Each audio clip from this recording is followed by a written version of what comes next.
For free? If that's the first thing that gets shown before the cutoff, I'm gonna die laughing.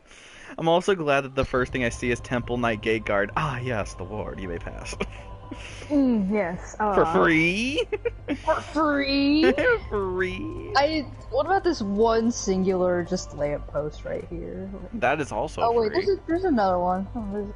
These lampposts for free? Free? How do these lampposts get lit? Does some dude just come over here and just light I know they just magically light. He grabs like the big like pole with like the land. And his hands are like shaking. He's like, "Oh, hello, Nay." Oh, hello, Nay. Please guide my hand while I just light this lantern. I can't do shit in Ishgard without asking Halone for permission. Flap my wings, bro. Yeah, before you came over here, I was just doing this, hoping somebody would zone in, but nobody did. Nobody comes here.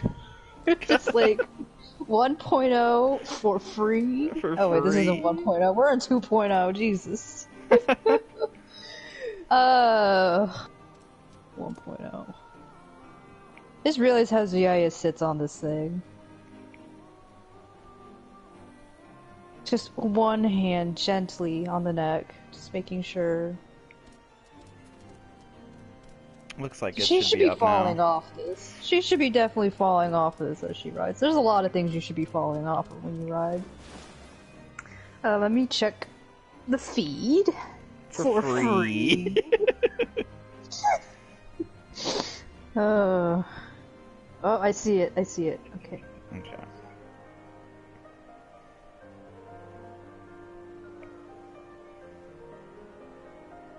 Oh, it is glitching out, but as long as I can click on it. Oh, I probably need to be not connected to my crap internet for this.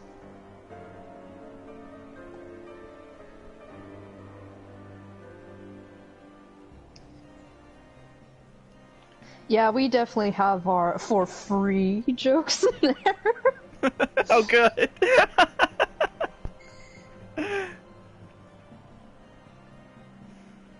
Okay, now I'm gonna mute it. Alright, now we just wait.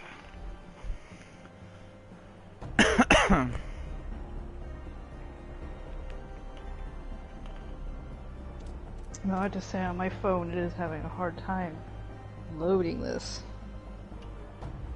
We have one person. It's probably me. It's probably you. It's me. I'm a big fan. I'm a super huge fan. I heard this live stream was free. I can't. Ugh. My phone is not connecting very well. I'm not having any problems in the game though, so. But I'm LAN connected here. Maybe if I restart it. Maybe if I turn it off then on again. Maybe if I just follow the link. You think it'll operate better in the Crow map? Probably not, but... Well, the video quality's crap, but... it's working.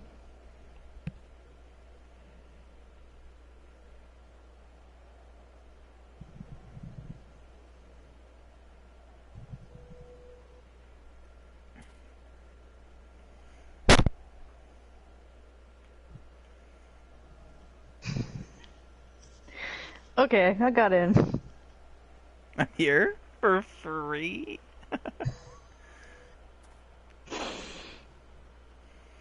All right. Hello, everyone who is watching our latest tour of Eorzea. I am Larx, and I am also here with the Lalafell Zuya. That's gonna be my intro. Just yes, hello. I was called here, but I was told I was going to get a lot of goals for this. But I'm here for free. For free? Free.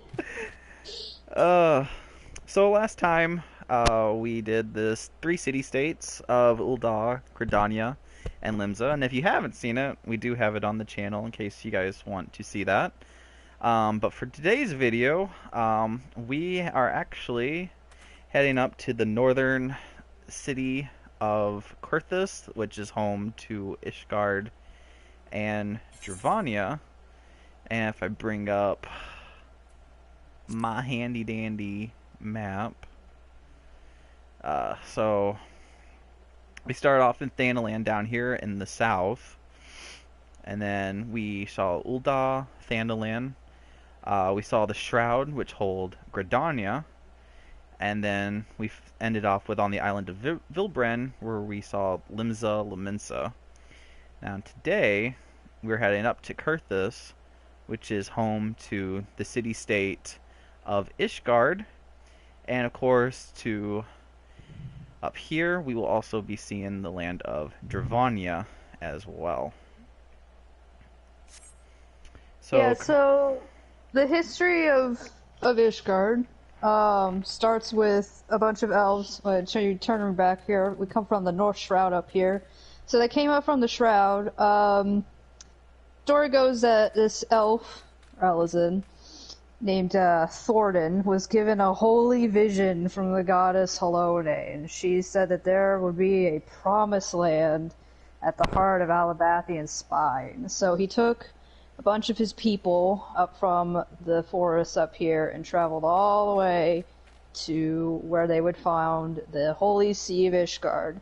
Now, why they decided they wanted to build it on top of a frozen hell pit is anybody's guess, but they stopped there, put their flag down, and said, "Ah, yes, this is a great spot to found our church and our society." But they weren't the first people to live here. It was actually the dragons. The dragons lived here first. And they're like, "Oh, bro, can you not?" And they're like, "No, this is our holy land. Halone told us we could live here." And according to the church, this really nasty dragon named Nidhogg decided he wasn't having it and started attacking and killing everybody. Eventually, a really prominent figure, Haldreth, the son of Thordan, defeated Nidhogg in battle by prying out his eyes, and he became what is known as the first Azure Dragoon. Azure Dragoons are very important in Ishgard lore. We will be going into a lot of that as we get into the story. But pretty much Haldreth was the first one to defeat Nidhogg. But Nidhogg still had one more eye. So about every handful of decades or so, he wakes up from a nappy nap, is really, really freaking angry, and attacks a random spot somewhere in Coerthas, trying to get at Ishgard. Now, it's not that easy. We'll find out that Ishgard has some wards up that protect them against dragon attacks, but as far as the whole countryside of Coerthas, it is free game for him, and he tries his best to end all of Ishgard. It is pretty much Nidhogg's only goal in life is to just destroy all of Ishgard and burn it all to the ground so that there's not a single trace of it left.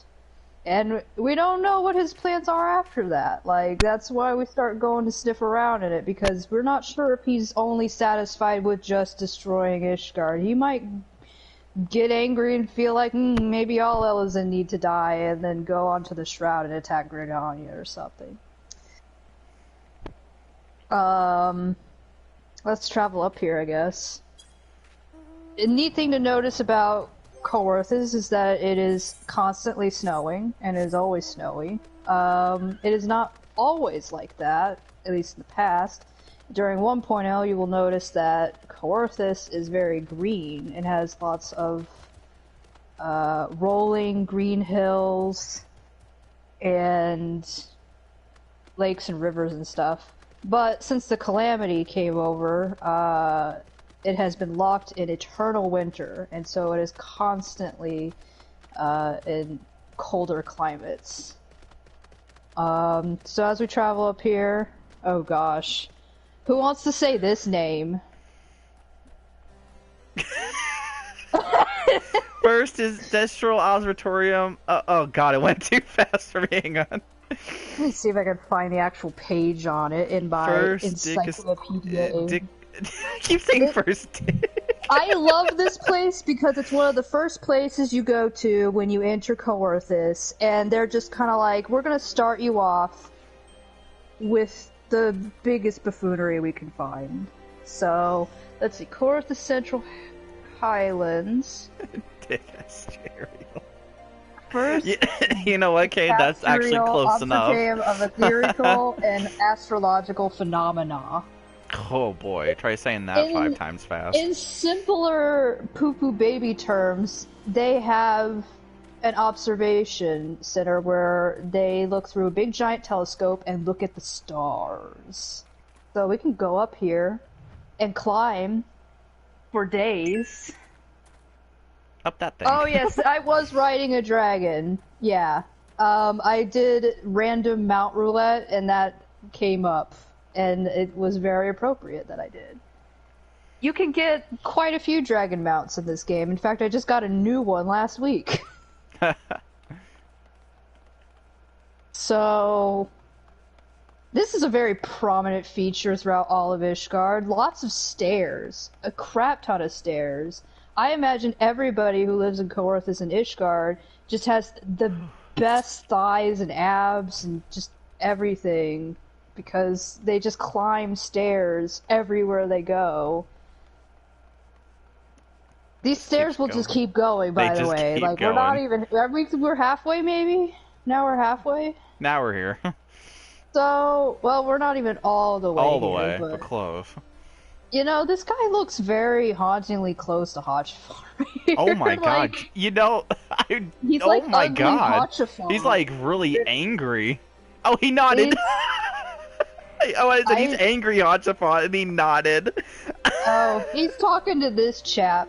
Oh. So, the astrologians of Ishgard, you can usually identify them by these really silly hats that they have on. Like, but don't make fun of them, because they might throw you out. They are tasked with reading the stars, and are most focused on what is called the Dragon Star. As I recall, just from memory... The Dragon Star is supposed to predict the waves of where the war with their dragons are going. Yeah,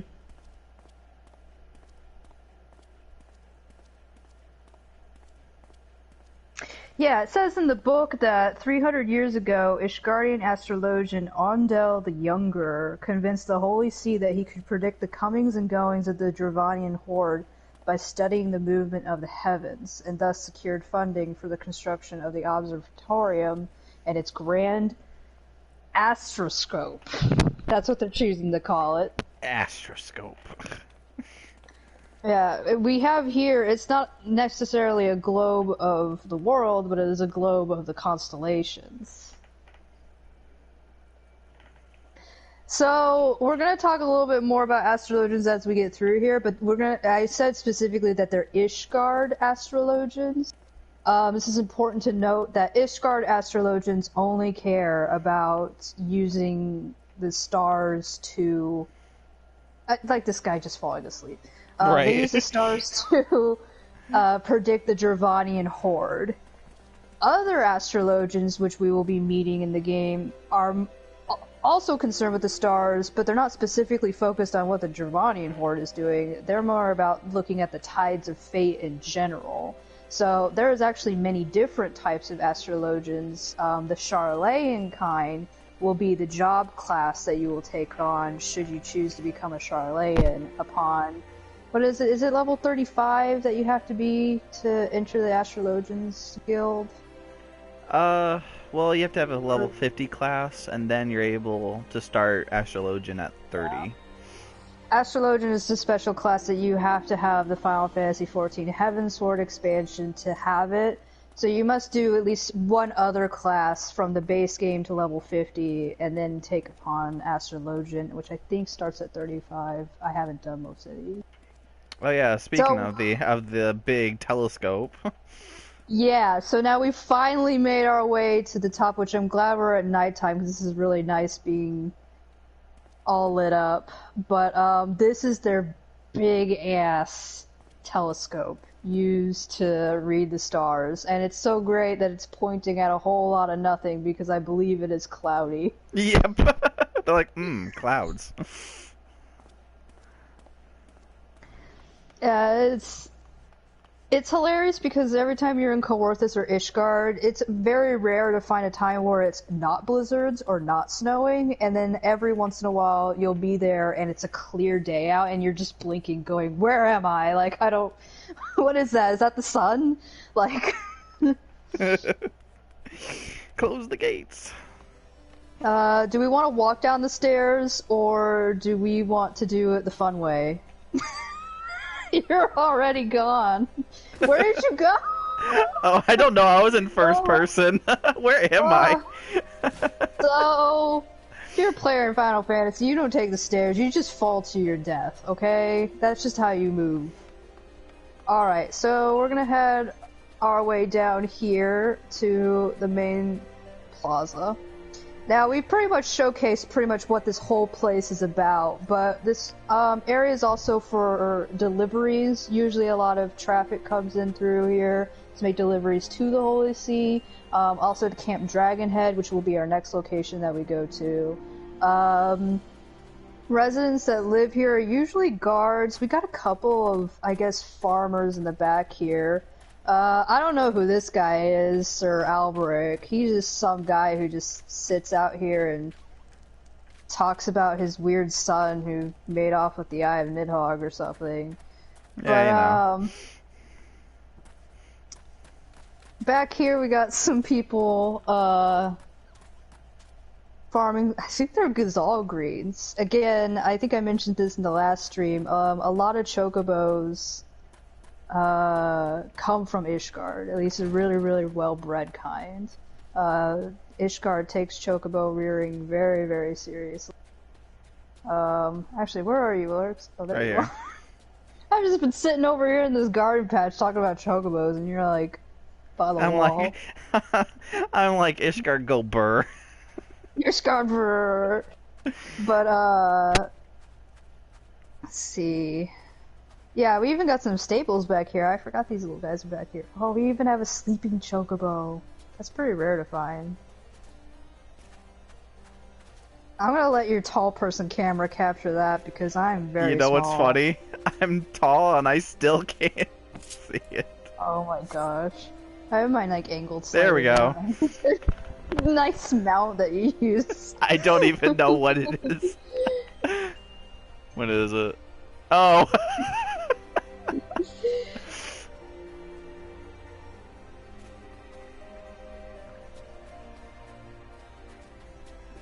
Yeah, so this area will be coming through during the story quest lines. It'll be the first township of civilization when we head through Coerthas. And again, if you choose to go the Dragoon route, there will be Sir Alberic just kind of always hanging around this fire. He really doesn't move from this spot very often. He just stands here all day long. Just thinking waiting about for his son to come home. He'll never come home, ever. He's just always there. I don't know what the story behind these igloos are. I know there's a part where you have to throw snowballs and stuff. Yeah. But that's just a fun side quest that is the ugliest snowman, by the way. Like, Ishgard's not good at making snowman, and they should have all the practice in the world. Like, your dragon just like roared at the snowman on my screen. Yeah, I'd like to introduce everybody to my new little minion who sits on top of my head and just roars constantly. So in the game, Coerthas is split into two locations. Coerthas Western, which is one where you have to get access when you go into the city-state, and out around Ishgard is Coerthas Central.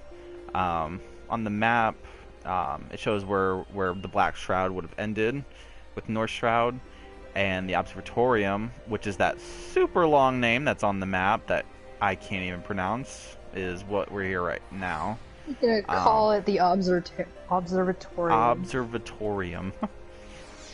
Even that word is long. And if you can see on this map, Coerthas Central is pretty rough. It has a lot of rough terrain.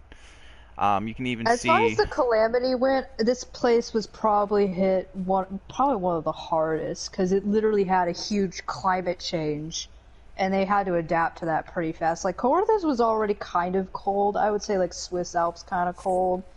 But since the Calamity, they've been suffering with a lot of frozen waters that they can't get into to fish, and they can't cultivate the ground anymore because everything's icy and snow. Mm-hmm.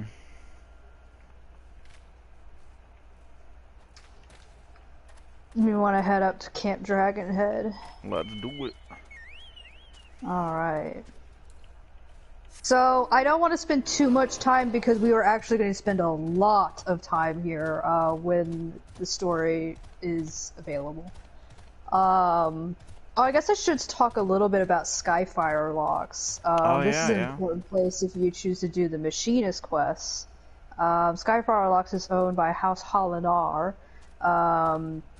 And they do like a lot of provisions here, especially in part of like cannon fire, and also bullets for guns. Mr. Stefanovan, who is the quest giver for Machinist job, is very into tinkering with those things. Alright, here we got some perfect banners. way to show the... Well, it's kind of hard to see right now, but we'll see this a lot in the city-state. But on Ishgard's flag, the 4 crescents that you can kind of make out right now shows each of the 4 high houses that keep govern with Ishgard, along with the actual ruler of the city-state. For a lot of people that you'll see out in here, especially in this round area, you'll see a lot from House Holinar, as well as House Fortom. Yeah, I believe all 4 houses are featured somewhere on this map. It's just mostly in this area that we're in particular. House Holinar and Fortom occupy this area. As we head like to the west, I believe Zemail and Durandare have... Yeah, we have the Zemail Darkhold, and I can't remember who's in charge of the expedition to Aram Vale. I think that could have been Zemail again. We'll see it again. Yeah, I know Durandare is currently in charge of Stone Vigil, even though originally Stone Vigil was occupied by Holinar, but Holinar was too weak of a house to keep it once the Dravanian forces moved in after the Calamity. So, gosh, I wanted to showcase just how big Camp Dragonhead is actually from the outside, because when we get inside, it's going to be... But, the walls here...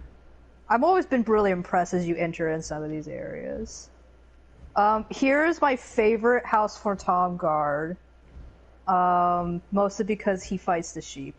Oh, yeah? Actually, you know what? I wanna... You wanna try to do it? Silly. It's so silly, it has nothing, but I just need to show this, because this is why we love this guard in particular. So, it's not really well known, but if you attack this Caracal, but don't kill it, and lead it over to this guard, it will start this loop of this guard attacking this Caracal. But he cannot harm it. And so by the time the Caracal goes back to its position in the game, it will, this is a term, it will leash the guard. When we say when we're leashing things, it means it got to the end of its tether and the entity has determined that it needs to go back to its starting point. this is kind of a glitch, or I don't think it's very much intended, but it's just very, very entertaining. But it showcases what leashing mechanics are. Pretty much the guard hits a certain point where he gives up and he goes back to his original spot. Meanwhile, the Caracal also has a place where it gives up and goes back to its spot, but it just barely makes this threshold where you can indefinitely make this guard fight this particular Caracal for the rest of time until somebody comes around and just ends that Caracal's life, which is what I'm going to do right now to save this guard further trouble. So, sorry for shooting her. He'll be back, though. The sheep always come back. Yeah, no sheep were harmed in the making of this live stream. Oh, what was I writing earlier? I didn't even pay attention. Oh, you were on your chocobo. Oh, yeah. My chocobo is dyed purple because Zuya's color is purple. It is not usually the traditional chocobo yellow. You can dye your chocobo different colors in this game, and it's a really neat feature of it. Makes a lot of more customizable features. Alright, enough of that. Let's head into the meat of all of this. Here we are at Dragonhead. Yes, so Camp Dragonhead will be a very, gosh, it'll keep showing up in various parts, and that is because the proprietor of this area, or the leader, is Sir Hotchafont Greystone, which I would love to talk a whole lot about him, but the story is going to showcase almost all of him for me, so I feel like I'm just going to be reiterating what's already going to be shown. So we're going to just mostly focus on the actual place. In here, I don't know if we want to go in there, because until we do. Yeah, I won't step foot in there. There's some spoilers in there. So, that over here is where the headquarters of Camp Dragonhead is, and pretty much all operations run out of this building. Over here, we'll see the crest of House Fortom, which is a unicorn. They are very fond of using unicorn imagery in their stuff. Oh, yeah. I don't think you could get a rainbow chocobo, but you can definitely dye your chocobo different colors. You could even dye them different colors throughout the game, too, so eventually your chocobo could turn all colors of the rainbow. So up here is the Aetheryte Plaza. And having an Aetheryte Plaza is actually a really big deal because it allows for a lot of traffic to come in and out. I'm not really sure why certain settlements get Aetherites versus not. I mean, definitely it costs a lot of money for them to erect these things, so usually it has to be a pretty important place for Aetherites to even show up. Game-wise, it's a teleport place because this will be a very important place to keep visiting back to. But as far as lore is, if you've got an Aetherite in your establishment, that means you got important business going down here. Mm-hmm. And we even find out in the story in certain places of why a certain Aetherite wouldn't be placed, or the cost of having an Aetherite actually placed somewhere in an area too.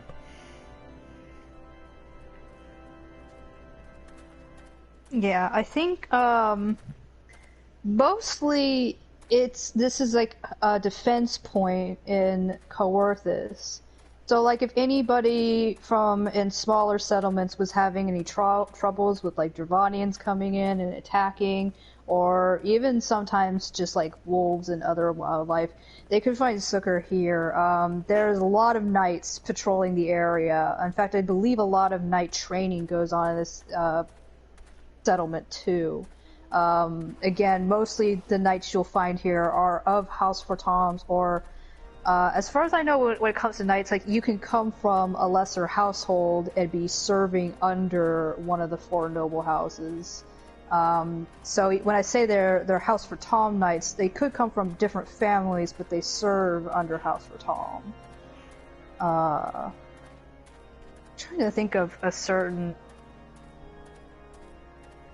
a certain knight from Fortal that I'm trying to remember the family they came from. Maybe they're inside Ishgard, so maybe I won't go into that right now. Not till I know exactly who that is. What if they are against the idea because what if it inherits causes cancer? Spiked butt? It could be very much spiked butt.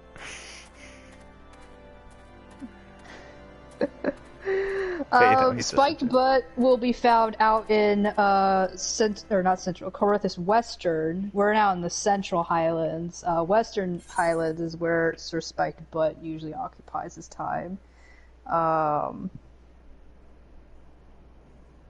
Yeah, he's just but a dragoon. We don't know what exactly his ranking is. We do know he's freshly initiated, so he's kind of like a baby dragoon. You want to head up to Providence Point? Alright, let's do it. Alright, let's see what I get on my mount. Oh, got the Shadowbringer's mount. So, we head out from Camp Dragonhead and avoid Witch Drop because it's cursed. Back in the day before we had flying, people would constantly accidentally fall into Witch Drop. Witch Drop is also a plot point in the game. And again, we will be seeing that in the storyline.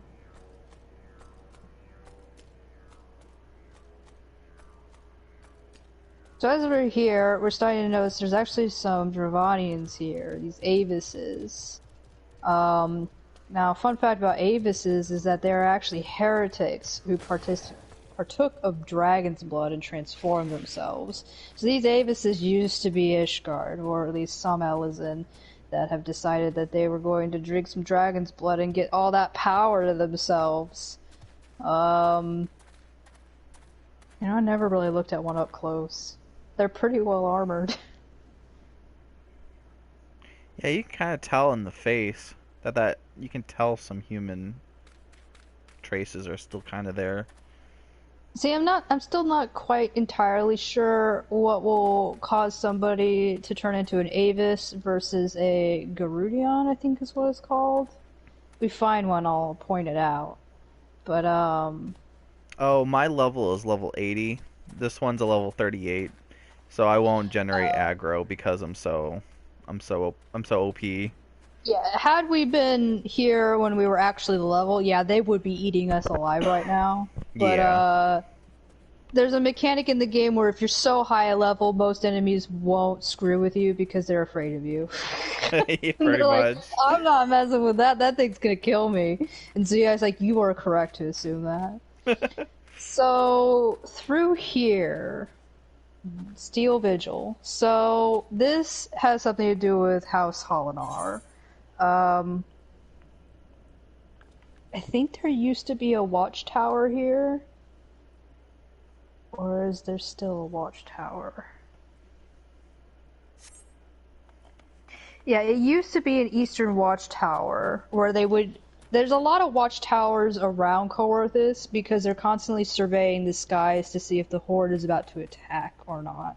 Because usually what has happened in the past is that Nidhogg will gather a bunch of his followers together, a bunch of his brood, and his generals and armies would come marching down upon certain places, and then they would just totally ransack the area.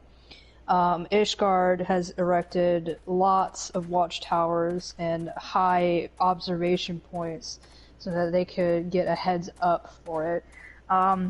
In recent times, though, it was devastated by the Dravanian horde, and I believe the commander in charge of this is Vara, which is a fate that usually pops up in the area. It's pretty famous. During this fate, you would battle this giant dragon, Svara, right here on this platform. Now, I think this is the place where Count Holinar lost his son. Shalodabon. That does sound familiar. Part of Holonar's lore is that there is a brother that, and I can't remember what order. I don't think it was the firstborn because I think Stefanovan is still the firstborn. But he was a knight who served in the battle to guard this watchtower, and when the watchtower fell, he also fell in battle. And ever since then, they were never able to take this area back, I think along with the Stone Vigil as well. House Holonar kind of has lost popularity as far as the high houses go because they are seen as not very strong. And the Steel Vigil and the Stone Vigil are kind of like the high house's proof that they cannot defend their settlements, and so usually they'll have to call in the other high houses like House Dur and Dare to come defend it because Holonar does not have enough knights and enough people. Mm-hmm. Unfortunately.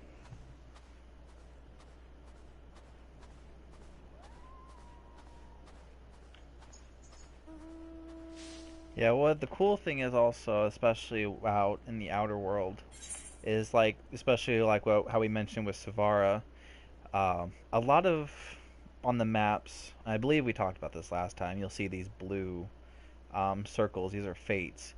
Some of them are just like, just ways to level up, but a lot of them do a lot of chain stories. And it's one of the really things that I really do like about with 14 is that some of these fate areas will have a story with them, and it also makes the world in this area come out alive. Especially with Savaro, because you literally go up Providence Point to stop her horde from attacking, and then at the end you fight Savara herself. And it's one of those really kind of cool little small details. But one of the really good things is it shows, the struggles that both Ishgard and Dravania have to face every day, and it's usually always bloody. Yeah, I think I found the official lore on this place. The commander of the Horde, this particular part of the Horde, Savara, led an attack on the Citadel, and it was the third son of House Holonar, Sir Shalom Baint. I'm trying my hardest to pronounce French. This is where he died. And ever since, they have never been able to retake this place. Even if the Warrior of Light chooses to do the roaming fate quests, the most we do is just keep Savara out of there. Because Savara apparently on the hour comes back every once in a while, just be like, this is mine now. And you're like, okay. Let's see. I think we should head back down to Camp Dragonhead, and then start heading west. Let's see your fire pony. We could just show case all the mounts. We could do that. We have so many of them. We have a lot. Like over time. I never realized, but after flying here, Witch Drop is actually really, really terrifying looking. Yeah. Witch Drop is where they drop all their heretics off. Their lore is that it's pretty much like Salem witch trials. If you fall to your death, well, at least Halone has decided that you are innocent and you will be guided into her halls in the afterlife. So I guess good for you. You're dead, but at least Halone has accepted yourself into her halls or whatever. And then if you really are a dirty, dirty freaking heretic, then when they drop you off here, you're gonna sprout dragon wings and fly off, and then they'll kill you. So it's like... and then you blow up. Yeah. So it literally is like Salem witch trials over here. You lose or you lose.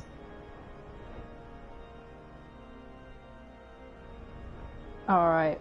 Let's go back into Dragonhead. Actually, I want to do an aerial view of Dragonhead. flying is still kind of new to the Realm Reborn areas. It has been 6 years before we even could fly in these areas, so it's still a bit strange to me. Oh, the daylight is coming. Yeah. Oh, this will be the perfect time to head west and start to see the Holy Sea of Ishgard.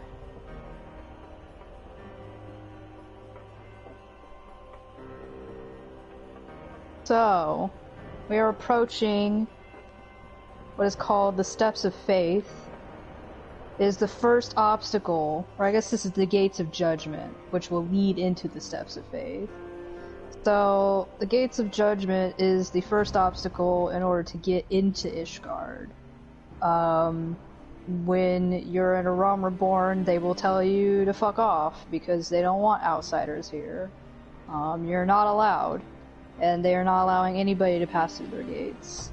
But eventually you will be allowed in. You have to cross Steps of Faith, which is, you know, right above the swirling frozen hell void pit. But once you reach the end, you are allowed to enter the actual city of Ishgard, the Holy Sea. Seems like a good place to cast things into the abyss. Yeah.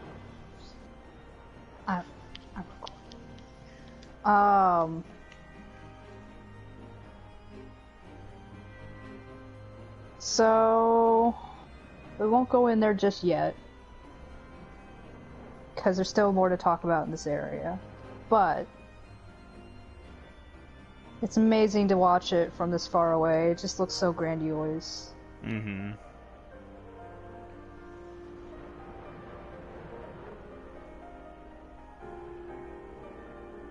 And then we have good old Whitebrim. Whitebrim. Whitebrim is another settlement that we'll be spending a lot too much time in, honestly. I feel like I never get out of Whitebrim when I'm at this point in the story. Right.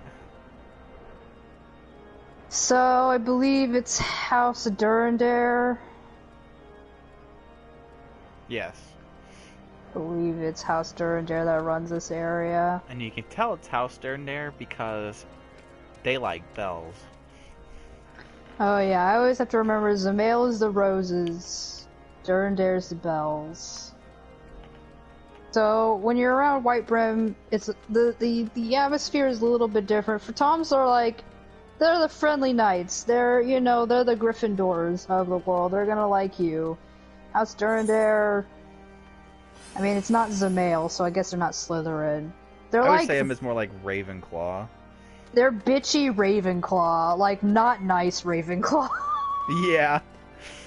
They are highly distrusting of outsiders. They're not welcoming like House Fatam. They are constantly lording it over House Holinar, that they have, you know, bigger and better knights than they do. Because they are also tasked with the Stone Vigil, which is over here to the west. I don't know if I just want to fly over the mountain walls. But, Stone Vigil, just like with Steel Vigil, used to belong to House Holinar. It fell to the Dravanian forces. There are still dragons in there to this day. Unsure what House Durandare really wants to do. They want to retake it, but there's too powerful of Dravanian forces that have nested inside there, so anybody they send in there just dies. Mm-hmm. So all they have been doing is just making sure that nothing gets out of it and goes to ravage the Coerthan countryside. So they're more about containment rather than trying to breach and get inside. And we will actually be going inside at some point. Yeah.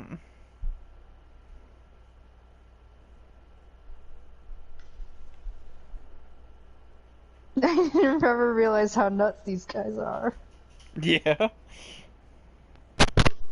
There is quite a lot of mountains, but not where Ishgard is situated. They just are like, we're going to be right here on the frozen hell pit. Let's see. Want to start heading towards Snowcloak? Alright.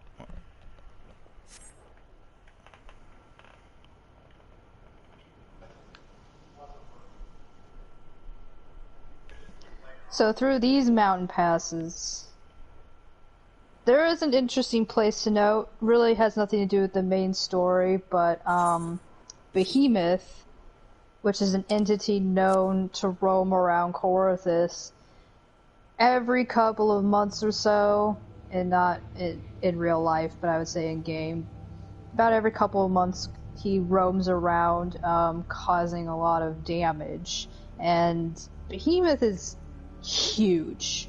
Mm-hmm. He is a giant monstrosity. I really don't know much about where he came from and why he comes around. I'd have to look that up in the lore book. It's funny, is like I've only done his fate maybe like once or twice. He is a rare fate. And it's got snowy. Oh, and oh gosh. here it is, the snow. Ah, this is the true Ishgard weather that I am used to. Yeah. So we're currently in Behemoth's domain. At the end of this giant fate, we have to follow Behemoth into this area and take him down in one final stance. It usually takes quite a lot of players to take him down, especially back in the day where the level cap was 50. Unlike Odin, which I don't think we talked about Odin last time, mostly because Odin can appear anywhere in the Shroud. Odin is a primal that is summoned through, I don't know, prayers of adventurers. Behemoth is just an entity. Behemoth is just a beast. And, do not know when his last, proc time was, but...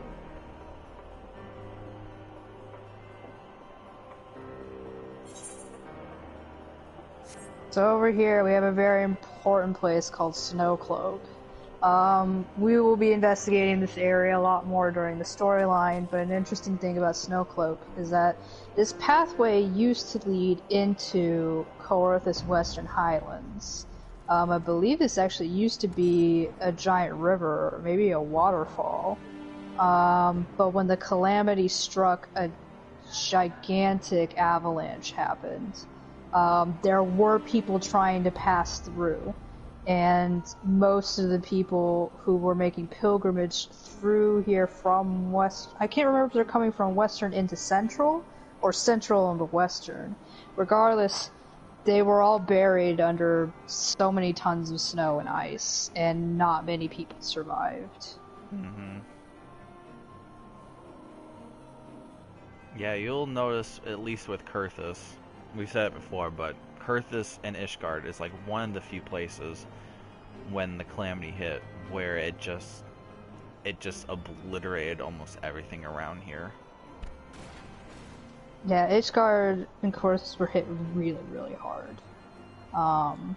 Luckily, they're just savage son of a bitches, and they just continue on regardless. But life has indeed gotten a lot harder here. Mm-hmm.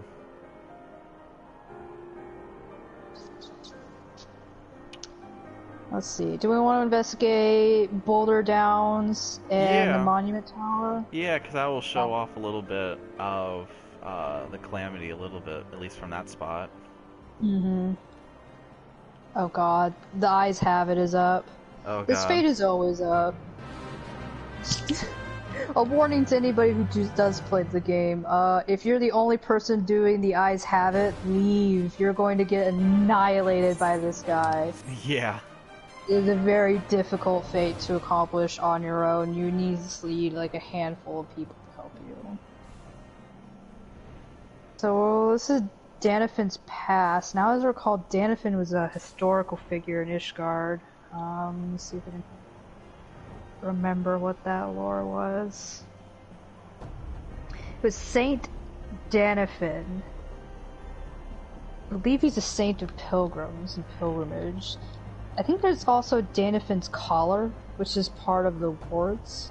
Maybe it's a different D-sounding saint. There's lots of saints of Ishgard. Lots of them.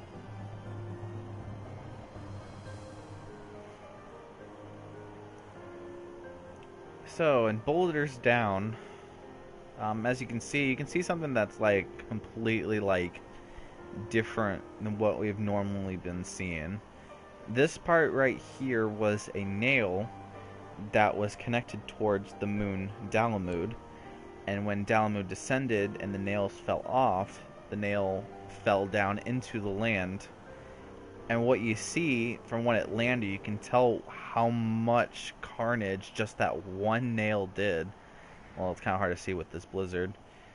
But you can see all this red stuff was the whole explosion of this nail dropping into Coerthas and causing all of this weird, like, rugged terrain right here. And that was just from one nail from the moon. Yeah, when the calamity struck, it struck all across the entire continent of Eorzea. Maybe most of Aldenard. And every once in a while you'll come across sites like these where it's just one piece of the moon Dalamud. And it's like, I think it's part of an airship that's over here by Zemail Darkhold.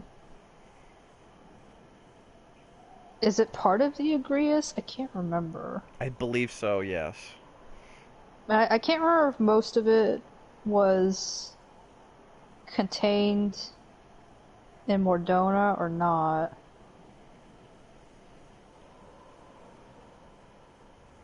Or if it was just part of another airship that was taken down during the calamity when Dalamud exploded.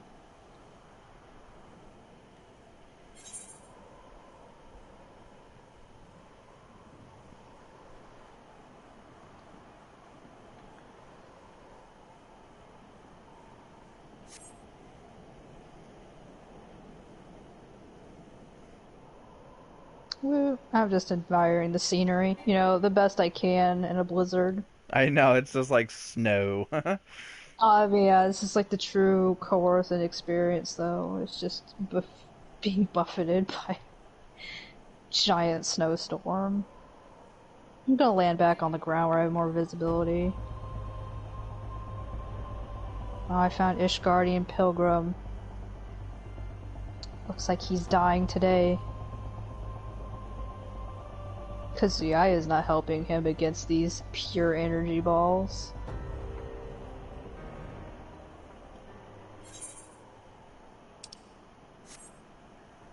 Where are you, Larx? I'm trying to make my way back towards Ishgard. Okay. Alright. I think, we should just head up to the Steps of Faith and showcase Ishgard.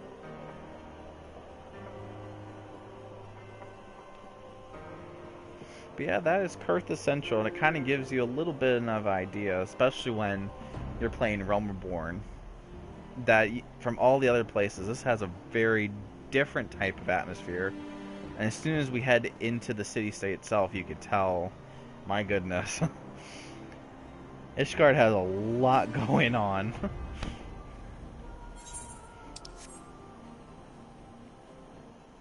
In order to get into Ishgard, yeah, to this part of the Steps of Faith. To the Gates of Judgment.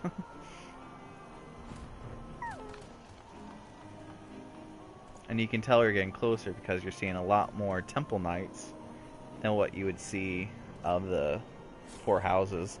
Temple Knights are pretty much like what you saw in the other city-states, where it's like their own system of like, quote-unquote, like police force. Or like what you would see in any type of RPG type of game, where they have, the classic RPG chainmail.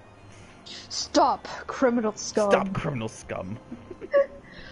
Yeah, the Temple Knights, so anybody can enter the Temple Knights, even if you are lowborn. So, as long as you can prove yourself in a couple of tourneys, get, pretty much noticed by somebody higher up in the Temple Knights, you can join. A lot of bastard-born children, including Hachafont, usually find themselves in the Temple Knights. Hachafont is a bit of a special case, though, because he's one of the few bastard-born children that is actually recognized by his father, and is therefore allowed to roam around and house for top spaces. Now, Hachafont still doesn't get to have any inheritance rights, but the fact that he's still allowed to be included with his family is something, because you will find that almost every other bastard-born child has a much rougher time of anything, and they usually are denied anything to do with the family that they're connected to. Alright, you want to talk to the guy that usually tells us to fuck off if we're not welcome? Temple Knight Gate Guard. So if you try to talk to him before Heavensward, he will say, go away. But we are not in that right now, so we're going to go in. The Holy See of Ishgard. It's a silly place. It's a silly place. Maybe let's not go here. Oh boy.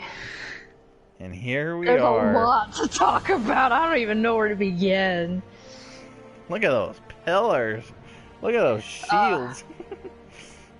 So, the architecture of this place is absolutely astounding. Like, it's pretty much early Gothic French cathedral all the way. Man, I don't even know where to start with half this stuff. Oh, there's a dead dragon body over here. You want to see a dead body? Yeah, that's right. I forgot about the dead dragon.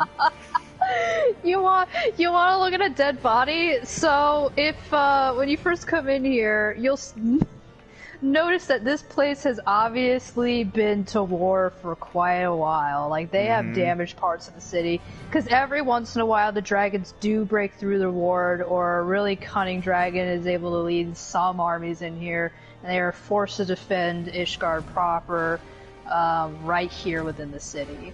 And we can see some evidence of this by this dead dragon body for who knows how long they've left it down there. Like, really? Clean up your mess, Ishgard. Like, the frozen pit is right there. It's all you have to right do there. you can just kick it off into there. And, no, they're like, nope, we're gonna have that right there instead of there. Yeah. So, yeah, great way to introduce Ishgard. Let's see. So, this place is huge. You can just feel how big it is when you enter in. There's a crap ton of places to go from here. So many. We're gonna go up to the Aetheryte. The Aetheryte is probably one of the first places you go to. Because you need to make sure that every place you go that you slap that hand on that crystal, because you want to make sure that you can teleport back here. And I don't know if you've been paying attention, but almost every Aetheryte plaza has its own design of Aetheryte. They are all custom made from crystal they were found from the area. Again, making one of these things is a very costly endeavor. It is a very big deal when you can make an Aetheryte. And make it work, too.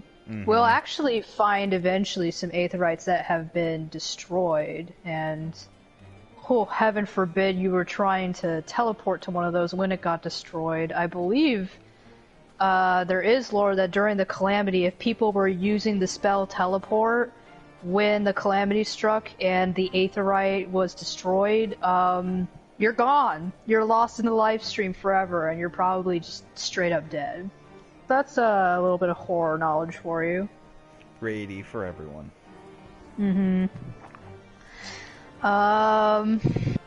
Boy.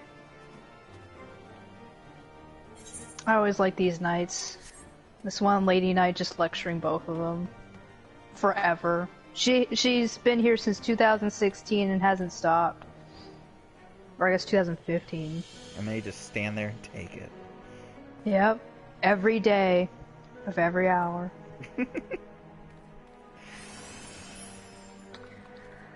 Oh boy. Where's it? We got two different places where I have a lot to talk about. Oh man, we should probably just hit the hard one first and head to the congregation. Sir Averick, holy shit! Alright, let's go. Let's go straight to his offices. We currently cannot visit Averick because he's a busy guy and he just never has time to see any of us. Yeah. But here is Saint Valroyan's forum. I believe she was a dragoon made into a saint. Yeah. One of them is. And again, haven't paid that much attention. So here is Firm Albert. He's not that important, it's just there's lots of jokes made about this guy. A lot of names are great. So this is the congregation of our knights most heavenly. This is where the temple knights operate. We have two very prominent figures of the temple knights right here, Sir Handaloo and Lucia. They're pretty much the left and right hand of the Lord Commander, who is Sir Hamerick. If he is not available to talk, one of these two are pretty much the next important people to talk to in the Temple Knights. Lucia is best girl. And Handaloo has a wonderful wife and a child at home that he loves very, very dearly, and that always makes him so endearing to me.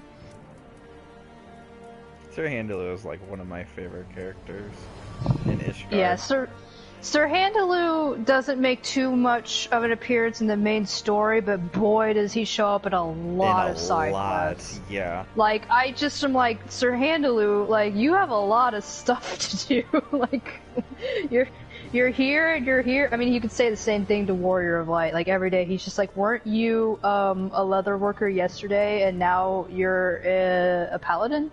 So... And you're also a carpenter and a blacksmith? You're making swords for this knight? Okay.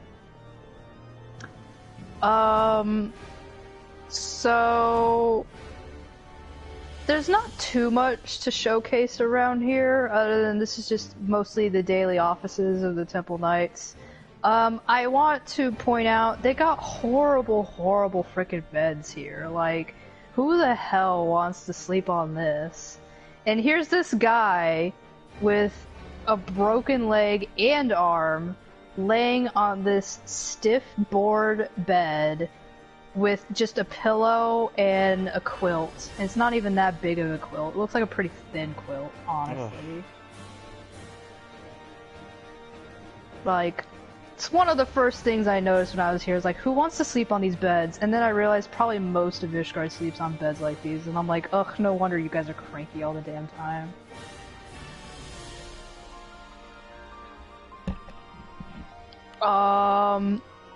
So I did say that there is a lot of stairs in Ishgard, and yes, there is some stairs here, but Aymeric doesn't always have to take the stairs. Aymeric gets a lift.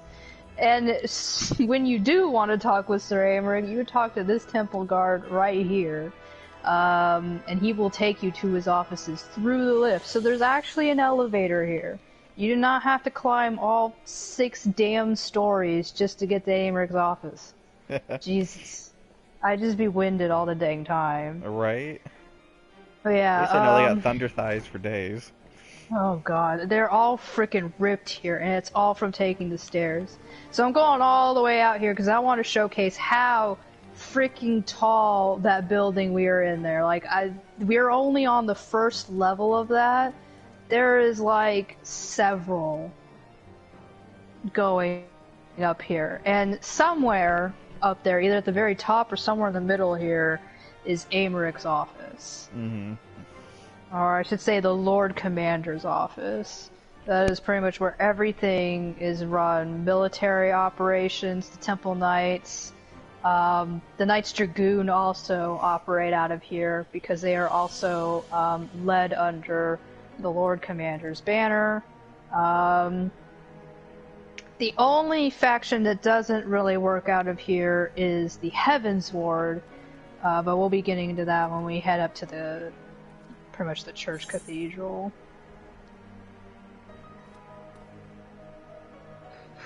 I think we can make our way to the Forgotten Night. That's the next most important. Yeah. So, really great. There's a bar right next to this area. So when you get off work from doing your business with the Temple Knights, you can come to the Forgotten Night, which is Ishgard's pretty much top bar. It also serves as an inn. And should you, the Warrior of Light, or just a general adventurer, like to sleep in Ishgard, you would most likely be staying here at the inn. Just like the quicksands in Ul'dah and what is Gridania's called? The Cloud 9? The canopy? Canopy, yeah. And I really don't remember Limsa's. It's in the Drowning Wench. The Drowning Witch, there we go. So each city-state has an inn/bar area where people usually congregate, hang out, and also pick up jobs. Which also here we have Clan Centurio around here. They give out bounties for notorious monsters. Which outside of here you can find the postings for it to pick up your own hunts. And kill some beasts for some nice rewards.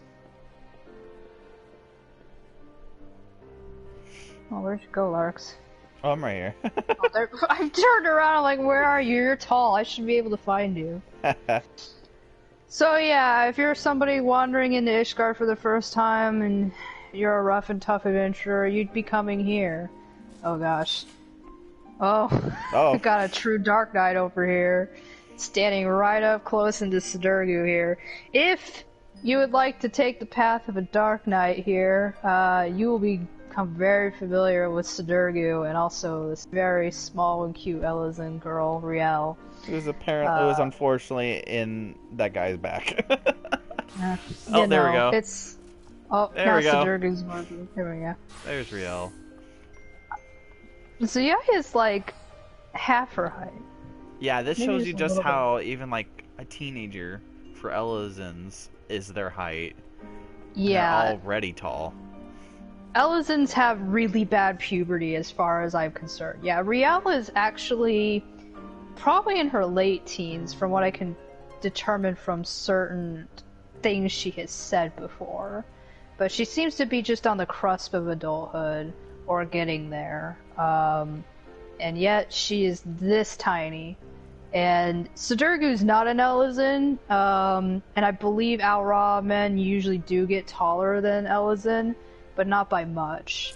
Sidurgu would be about the size of what Riel would grow to be. Maybe just a little, she'll be a little bit shorter, but not by much. I guess this is your probably first time seeing an Al-Ra race too, and this is what they tend to look, at least with males. Yeah. Al-Ra, as a playable race, were introduced in Heavensward, so we really won't be seeing much of them in A Realm Reborn because they technically didn't exist. I mean, they were there, lurking around in the lore, but they weren't really coming to Eorzea in droves.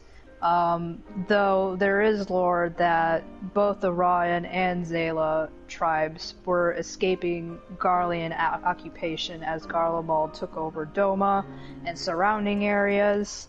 And when A Realm Reborn hits, there will be even more conflict, which will cause more of Al-Ra to migrate into Eorzea to escape really bad conditions. Speaking of bad conditions. Yeah, let's go down here. So this part of the bar is where... how would I describe it? It's where the poor people hang out. Like, yeah, that's basically what it is. Bluntly. Upstairs is where you would have your more general fare of customers, but this part of the bar is pretty much the Walmart part of it. I always like to compare this towards how I'm gonna do a lot of comparisons to this, but like with Dragon Age Origins, like for Orzammar, you saw, you know, the actual regular commons where people would be, and for the people who are like casteless and everything, you would see them end up in the place called Dust Town, and this is kind of like how I kind of see like the Ishgard version of Dust Town is down here in the Broom.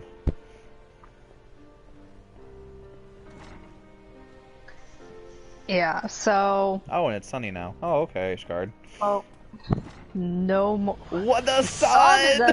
What is that? What is that? Close the gates! Yeah. We're under attack! We're afraid of the sun in Ishgard. It is never here. So yeah, we are heading into what we would call East St. Louis, or the Broom. It's East St. Louis. It is the bad part of town. I'm doing my toddler walk down there, like, Zuya fears no one. I'm trying to figure out, let's see, let's go this direction, then come down. So, the Broom is pretty much where a lot of the lowborn live, a lot of people who don't have a whole lot of anything, and a lot of these people are also bastard children, too, that just aren't claimed by noble houses or families. Most of these people do not have anything to their names, and that means a lot in Ishgard. If you are not attached to some sort of highborn house, or have at least some ancestor that killed a really nice dragon in the past, you mean nothing. In fact, I believe in most cases in Ishgard, if you die in battle to anything that's not a dragon, just dishonor on you, dishonor on your cow, your entire family, like, just dishonored. But, a lot of these people will be either, ex-soldiers that can no longer fight, or, lots of orphaned children. Yeah. And they're the ones that get hit the most with Ishgard's politics. Yeah. A lot of these people also, or I said a lot of these children, they're orphans because both of their parents have died in the war. It is a very common experience to have a parent or both parents die to dragon attacks. Oh boy, over here. Who's that? Hilda? Don't know her. Who's she? Not my favorite in the entire world. I don't want to go too much into her because, again, the story will say a lot about her, and the magic of it will be there, not here. Mm-hmm. But here's a sneak peek at Hilda and her two, I guess, right-hand men. Like, I don't really know too much about the stories behind these two other guys. They're just mostly like Hilda and Hilda's bodyguards. Like, yeah. And they're not that very good bodyguards. They're kinda dumb. Like, just, you gotta talk slow. She is wonderful. I agree. She is an amazing character, and I seriously cannot wait until we hit that part of the story.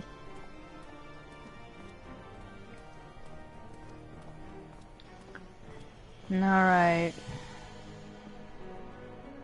The Broom will also, again, be showcased during the storyline, and the storyline will go into a lot more, about the politics between the lowborn and the highborn.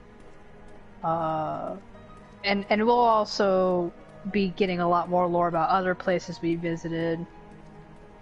So I'm gonna try to stick to some topics that probably won't come up in the main story, but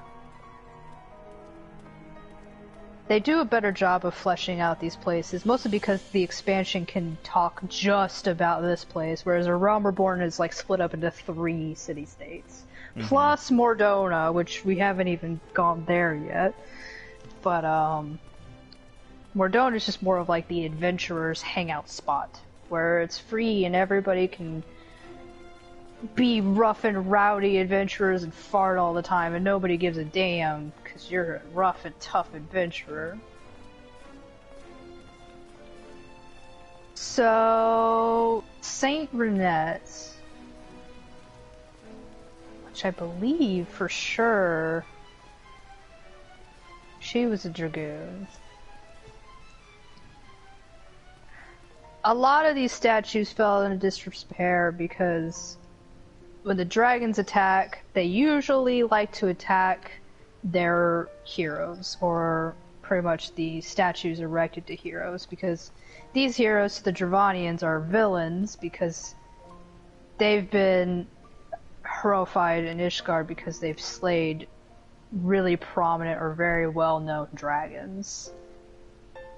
And again, in Ishgard culture, like, to slay a dragon is one thing, and if you slay, like, a notorious, really big dragon, you have earned pretty much honor for yourself for the entire rest of your life, also for your family too. It pretty much secures a status within Ishgard, and also status for your children too. So most of the time, though, when these heroes do slay these giant dragons, they do perish in battle. But I do believe one of the quest lines, or at least I think maybe it's a side quest, goes into these statues that are erected around Ishgard. You can even notice up at the very top as well, you can see a dragon killer as well. And you will see these posted almost everywhere they can think of. And it's pretty much Ishgard's like only defense without the wards if they go through. Especially if it's a horde attacking. They have all these dragon killers set up. And what's even great about it is that the dragon killers are somewhere even close to people's houses too, as you can tell. So, like, you know, it's just a common norm. Can we showcase him? This guy? This guy. Oh, yes, this guy. This guy who has been hanging off the rafters for around so many years. 5 years? Yeah. He's just gonna be hanging there for a while. And his worried fellow down here. How is he supposed to look down when he's just hanging for his life? Ugh. Again, not important. Just that guy. Just always notice him. Just always. Okay. Oh now boy. For everybody's favorite, the Sky Steel Manufactory.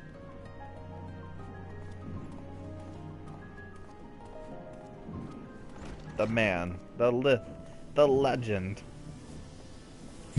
No one can save Hanging Man now. Alright, so now we're in the manufactory, where, I mean, a lot of things do go down here. It's mostly, a craft workhouse. If you would like to join the Machinists, you will need to come here, and it is an amazing questline. And it features the man himself, Stefanovan de Holinar. Yup. He has spent most of his life tinkering around in this manufactory. Now, I think it was originally made to build big-ass frickin' cannons. And he likes big-ass cannons, but he also likes guns. Lots and lots of guns. He does like guns. Oh my gosh. So, when we play Heavensward, Sid will be hanging around here every once in a while, because Sid also loves hot workshops, so this is kind of his Ishgard hangout. Don't really know what his, like, relationship with Stefanovan is, but I like to believe that they're friends. So, I can't imagine they couldn't be friends.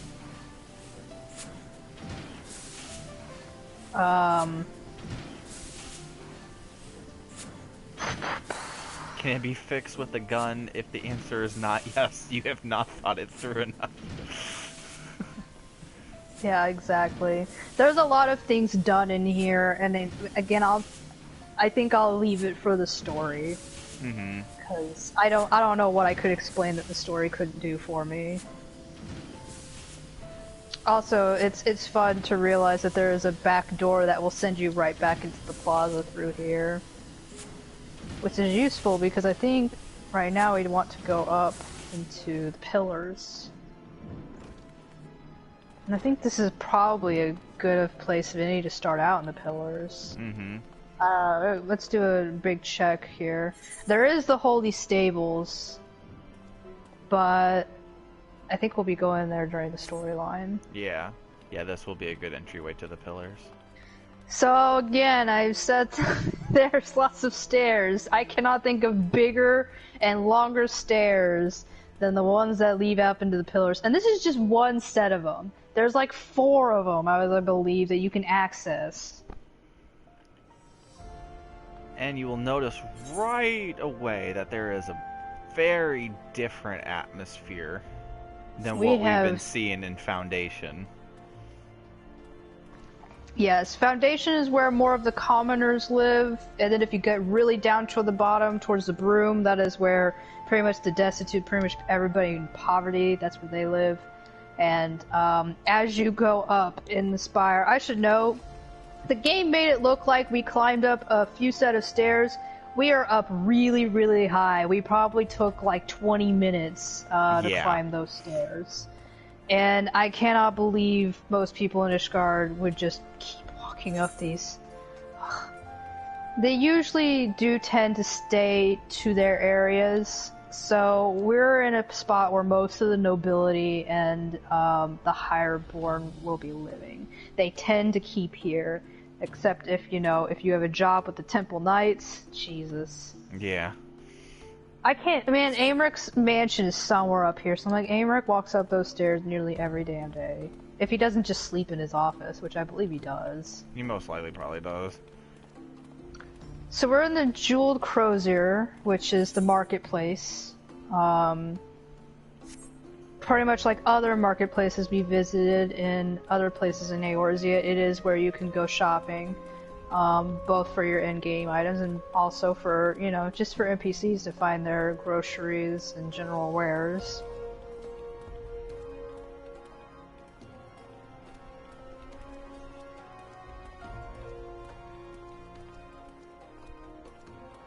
Have you thought about putting a gun in a bunny suit? In a bunny suit, oh my god. You can also tell if there was any kind of destruction. You can tell what they focused on rebuilding, if anything. Because you can tell there's barely any rubble destroyed, anything, like, ruined. Like, everything looks like there was, like, no war at all. Mm-hmm. If you lived most of your life up here, you'd kind of have a hard time realizing that, there's big nasty dragons that you're fighting right now, currently. But, honestly, I think down below, in Foundation, honestly, if Dravanians were going to come and attack the city, that's the first place that they'd go to. This area and the pillars is way more well protected and harder to get to, so they got a lot more protection. Oh boy. This is where we're going to talk about all the high houses, because they're all here. Oh boy. Well, head to the west here, because here's House Durandare, and it's not leading to anywhere. And there's the classic bell. Yep. So here's Durandare Manor. This is where the family lives. Gosh, what? Wait, hold on while I get out my book. Because I screw up House Durandare and Zamail all the dang time. Because, 1, sometimes they sound like the same house, and 2, they both start with D, even though Zamail is like a silent D. Oh, here's a little fun fact. The ancestral home of House Durandare is also known as the Belfry, as it was once adorned with an enormous iron bell.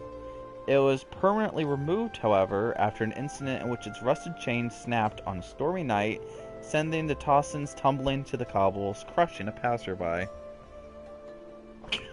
GG. Like... GG. So... Oh yeah. So the famous story behind House Durandare is that the Count's firstborn son disappeared about 20 years ago. And he hasn't really named another successor. And it's mostly because the Count is just so full of grief that he just believes that maybe one day his son will return. But it is said that he drowned at sea after their ship was attacked by pirates. Now, whether or not this has anything to do with that one fellow we met in Limsa Lominsa it is just a rumor, okay? So we do not have any clue where the son of House Durandare went. He is probably dead. We're just going to assume he's dead. He just doesn't exist anymore. But there is. Hold on. There is somebody who is somewhere in the family, and that would be Jean Quinard. But, again, I'm trying to think of stuff that I could talk about that if we do the Astrologian quest line. I mean, Jean Quinard is... Jean Quinard is just 10 out of 10. Yeah, but he is somewhat of like a cousin somewhere down the lane, so he doesn't really worry too much about inheriting anything. He instead would like to hang out in a tarot parlor and read people's fortunes and be surrounded by very good-looking ladies and lords, so... Let's see. Which we can talk about that more when we get to the astrologians. What do they call it? The Athenium Astrolocum. Yeah. Yeah. Which is pretty much what House Durandare is like. One of the biggest things that they have done was create that first Astral Observatorium of ethereal and astrological phenomena. Holy Giant ass I almost name. said that like really well too. The house is not without its troubles, because the Count's firstborn son did disappear 20 years ago. What the succession is unclear for House Durandare. But currently, right now, we have Count... Oh, man. Forgive me if I mess up on French stuff, but his name is Count Charlemagne de Durandare. Born the same year with Count Charlemagne de Durandare. Has been engaged in political rivalry with Lord Edmont from House Fortoms. Oh yeah, I forgot that they got like old men fights going on. Yeah, but it's like nobility fights. Like, oh, are you gonna wear that glove to the thing? Yeah, Ishgard is literally like, I'm going to shame you on your fashion. Yeah, there's always these rivalries going on between the houses, and it's just, oh man. I mean, like. We've said, like, out in Coerthas, we have, like, the knights, you know, we have Durandare, which is out in Whitebrim, and then there's Camp Dragonhead. They typically don't like to send aid to each other because of their rivalry, but they will do it, you know, if times are dire. But for the most part, like, if they're having wolf problems out in Whitebrim, House for Tom's like, I do not see it. Mm-hmm. And meanwhile, if, you know, House for Tom's dealing with some bullshit, Durandare's like, well, good luck with that, like... It'll just be over here. But yeah, ever since, you know, the whole thing with the son disappeared, Charlemagne de Durandare he kind of grew distasteful of outsiders and adopted for more conservative positions in line with established policy. But even in the changing times and even recent stuff, you know, he is not one to not see a change or anything, and he'd be the first one to vocal his stance on anything, especially who's in charge of the current status quo, basically. Yeah, I believe he's actually a fan of Sir Aymeric, even though Aymeric has been kind of a controversial choice for the Temple Knights. Mm-hmm. For the most part, in Ishgard, to have high positions in society, you need to come from good blood. And most of the time that means you are a pure-blooded somebody from one of the high houses. And Aymeric was able to scrape by simply because of his adoption into House Burrell. While he's not of blood of House Burrell, his official adoption pretty much makes him the heir to it. So it does make him at least of a lesser nobility. De Burrell, I believe, is kind of like an offshoot of a cousin of one of these high houses. Almost every lesser-known nobility house is that. Either that, or somewhere down the line, an ancestor of that lesser nobility house has proven themselves to be quite worthy. Like I mentioned before, if you've slain a really, really prominent dragon and have earned yourself a great place of honor in Ishgard, you could possibly earn a place within the pillars as a lesser nobility house. Mm-hmm. I don't know how much they've gotten into with De Burrell lore because we only really... It's not like one of the high houses, but it is like one of those houses that has, in the background does have a lot of power. Not even just with Sir Aymeric, but just like in general, it does have a pretty strong voice. Yeah, the only things we do know about House Burrell is that Lord and Lady Burrell were an older couple, and they were barren. They could not produce any children. And so one way to make sure that their house would not die off into obscurity was to adopt somebody into it. And they adopted Aymeric to be their heir. And they were described as pretty nice people. They pretty much really,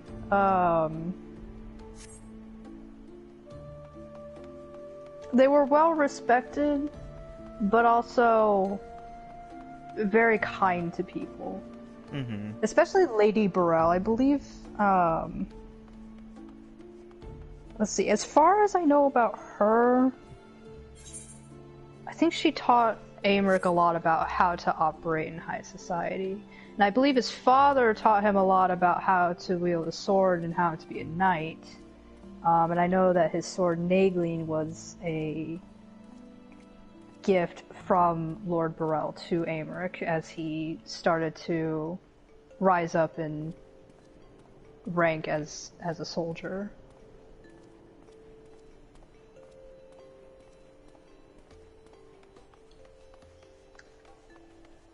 Oh, where's my hero? I can't find him. I'm heading to the Scholasticote. Oh boy, the Scholasticote. We won't say too much on the Scholasticote because there is a storyline. There's a long storyline. A very long storyline. It's a very interesting one. It's not one that people talk about much, but it's one that really, shows a lot about Ishgard. It's very This is good. one of their churches. Yeah, St. Raymond's Cathedral. There is also a school in here. Mm-hmm. If you are from a pretty well-known family, or if you're pretty much your family just has to have a lot of money to send you here, it is a private school. Most of the highborn children attend school here, though some lowborn have been, I should say, patroned. I can't think of the word. They've been given scholarship to attend here. Yeah. So you don't always have to come from nobility, but it's very common for you to come from nobility to attend here. Most lowborn children do not get an education other than what they can get from the streets. Or if you happen to have a parent or somebody who can teach you letters and reading and writing. Most education in Ishgard, I think, just starts there. It's just, reading and writing and basic arithmetic. And then if you want to get a higher education, well, you need money. Yeah. So, and I believe, somebody like Astidian, who, is just a general soldier, he knows how to read and write and stuff like that. But I think past a high school diploma, I think that's all he has. Albrecht taught him pretty much the basics, and then from there on out, he was on his own. And he's just kind of like, I'm just here to kill dragons. I don't give a shit. Meanwhile, it's pretty much assumed Albrecht's had a pretty fancy education. Probably private tutors and crap like that. Probably etiquette training, too, because how the heck do you operate in high society without a really, really well-known etiquette training? Yeah.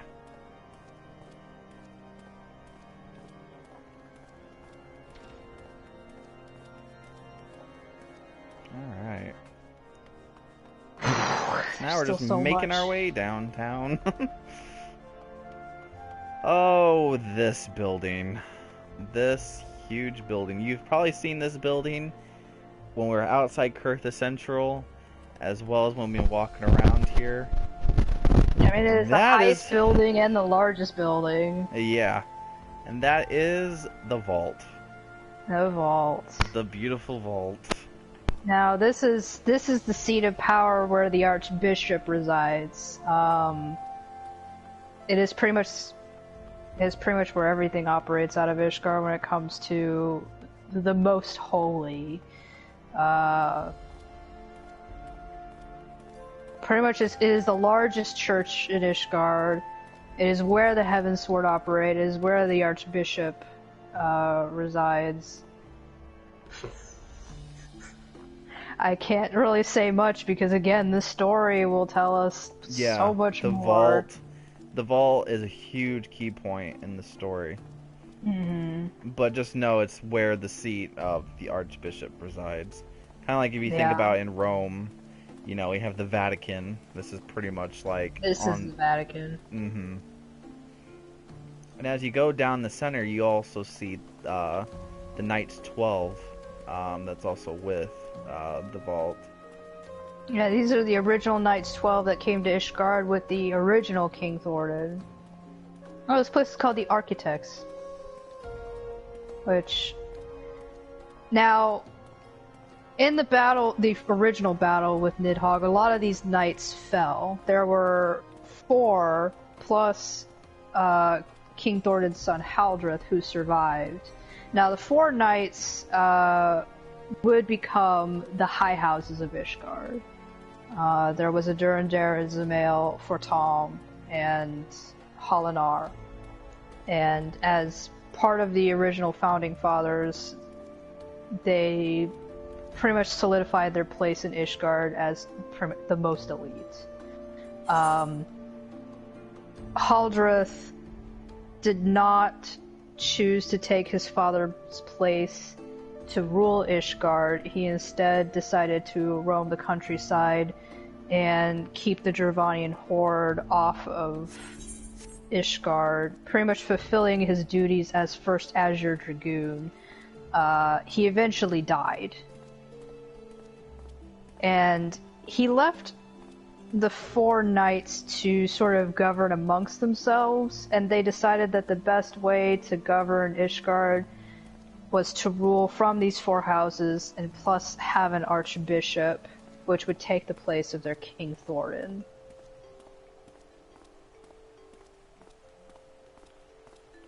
Okay, so we're here now at the last vigil, right in front of Fortam Manor. And boy, we'll be here a lot. Yeah. So, again, just like with House Durandar, this is the seat of power where House Fortam... Oh, let's see. The entire family lives here in this manor. We have Artoriel, who's the heir.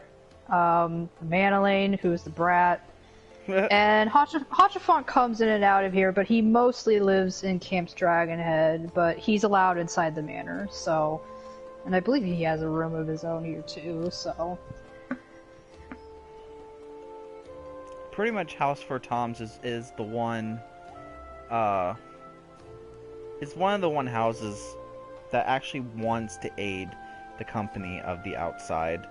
Not just so much, you know, keeping to themselves. They have the idea of like, you know, we need help outside. We can't just do this all by ourselves. And Cat Edmont is one of those people that really pushes that idea really well. And Yeah. Oh, see, Dad want. Yeah, I guess we could show him off. He's inside. There's not any spoilers or anything? I don't think so. We're not gonna talk to anybody in there, so... Okay.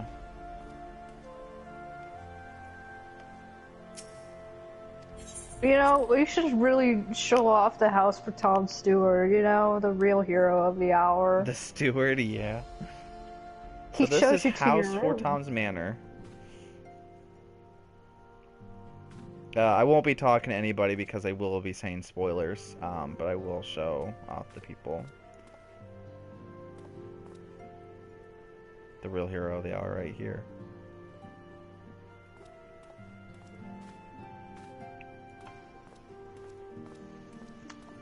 I wish I could be in the same room as you, but we have to be in our own separate rooms. Yeah. With our own copies of Count Edmont. He's Count breaking Edmont. his neck looking at me. He's just like, you're so tiny and I'm so tall. Here's Count Edmont. He's got a very good character design. I love his outfit. I love Count Edmont. I wish I could wear it. I know you can get like a high house coat. Oh no. Yeah, he is a DILF. 100% a DILF. Absolutely. I mean, everybody wants him. He's also got a cane, like... It's fancy. Oh, Hello Kitty. And then, on the other side of House Four Toms, we have House Halionar. Yeah, so to solidify their bro-ship, because they're such bros, the houses are, they live right next to each other, our neighbors. Have we ever been inside there? No, we haven't been to any of them. Dang. Oh, it's House Holinar that has the rose in front of it. I forgot what Zamail has. Zamail has the... what's it called? A rook? Rook? Oh, yeah, rook thing. Yeah.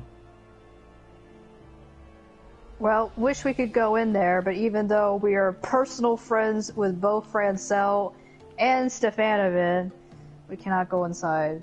We're only welcome in House for Tom because Warrior of Light is a ward of House for Tom, Calm Heaven's ward, and as ward, you were pretty much adopted into their family. Mm-hmm.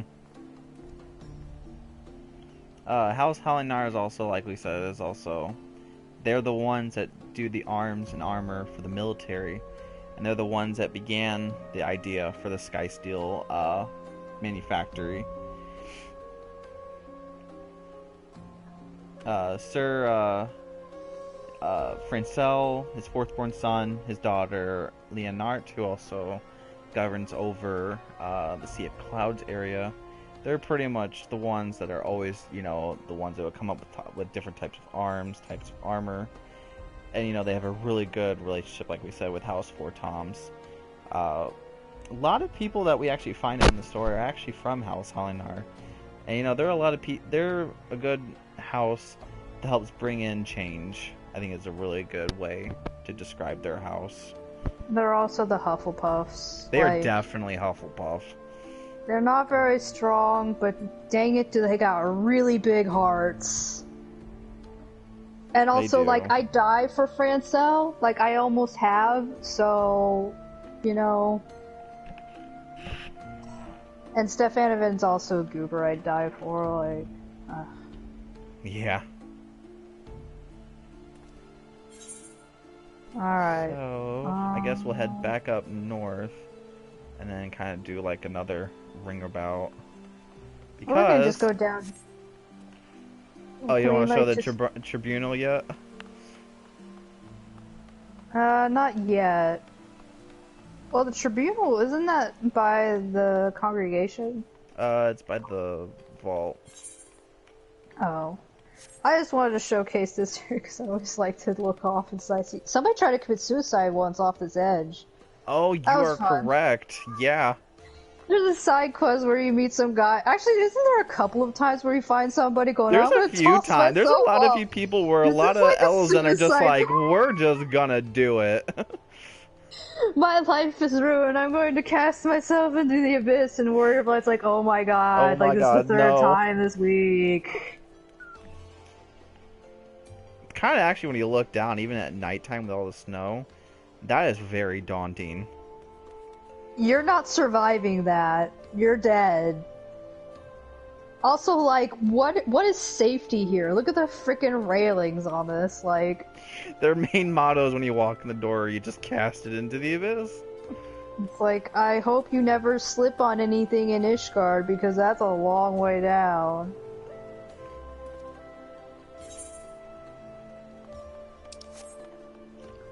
Okay. I figure we can, like, loop back up to the top again through this direction, Oh, that's right. I forgot. This is a huge circle. Yeah, everything is kind of loopy. Ah, the Full arc. of bridges.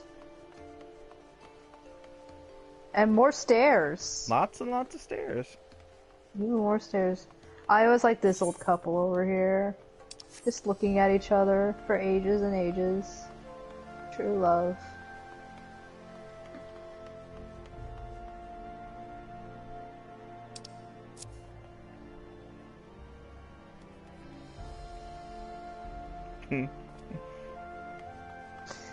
I always love some of the guards too. They're always like just so staunch and rigid. They remind me of Buckingham Palace guards, where it's just kind of like, can I mess with you and you won't move? Like.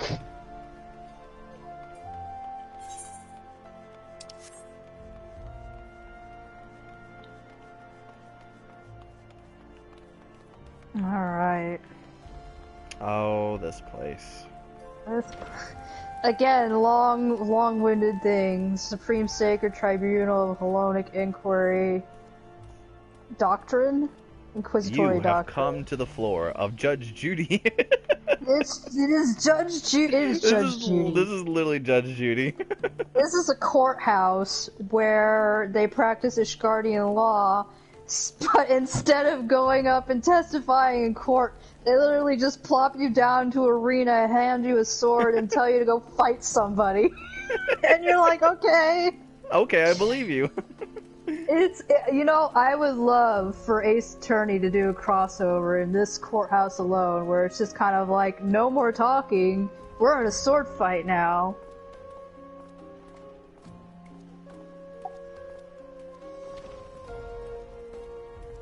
And they've also showcased all of these high house banners in here too. Yeah.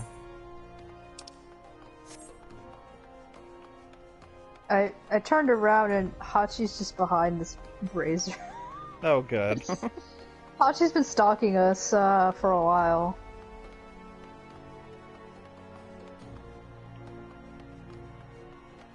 So down here, when we go down the stairs, we come to the most friendliest, most kindest, probably the most meanest people that you could ever come across in the house, and that is House Smile. The Slytherins. These are definitely the Slytherins of Ishgard.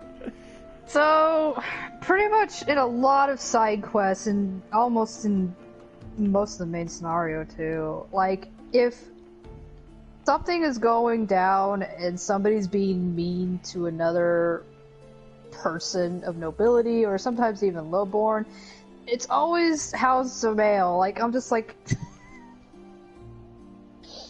Every time I look up and I'm like, are they from House of Male? That's just like, of course they are. Yeah, House Male is usually the house that does mostly of the architecture. They're kind of like the quote-unquote, oh, I'm a really good artisan, I'm a really good architect, I know how to develop all these really beautiful, like, landscapes and everything, when really they're just mean butts. They're often trying to fluff themselves up too, because they think that they're like the best high house in the entire foundation.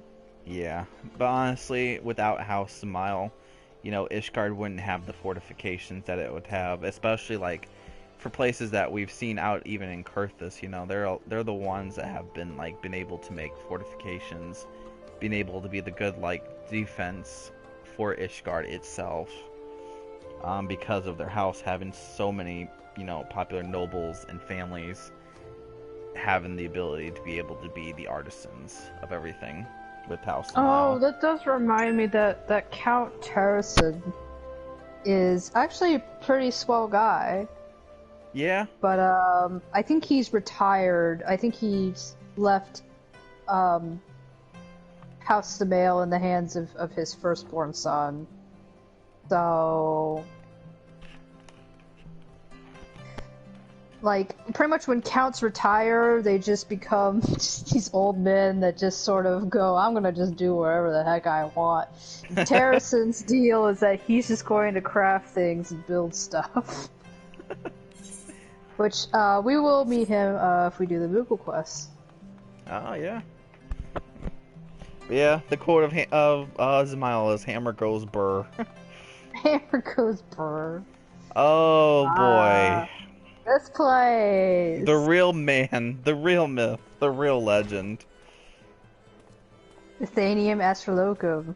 Run by Jean Quinar. The greatest man ever. So Jean Quinar one day decided he wanted to study astrology, but he didn't want to just stare at one constellation and one star all day long. He's like, no, I want to study Charlatan astrology.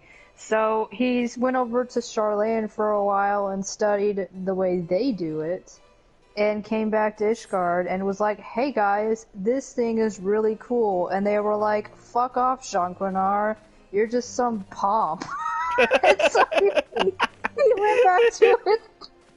went back to his parlor and then decided to do tarot readings for everybody until Warrior of Light is like, I heard this was a job class, and he's just like, whoa, somebody who's actually legit. He's like, man, I didn't think I would get this far.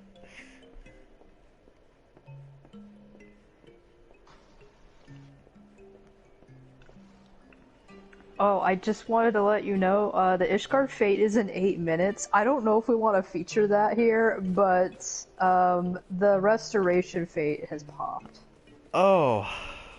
I don't know if that's how we want to end everything in Ishgard. It's like, do you want to see so many people all at once grab a bunch of boxes and haul show ass? off the firmament. I mean, I don't... I don't know how else to describe Ishgard other than that. I feel like that fate would... Kate says yes, okay, we will... If Kate would like to see it, then we're gonna... Get the soap. Get the soap. Alright. Well, we still have a few more minutes, so...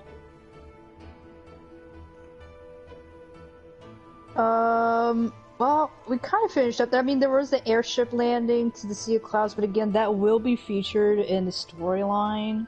Mm-hmm.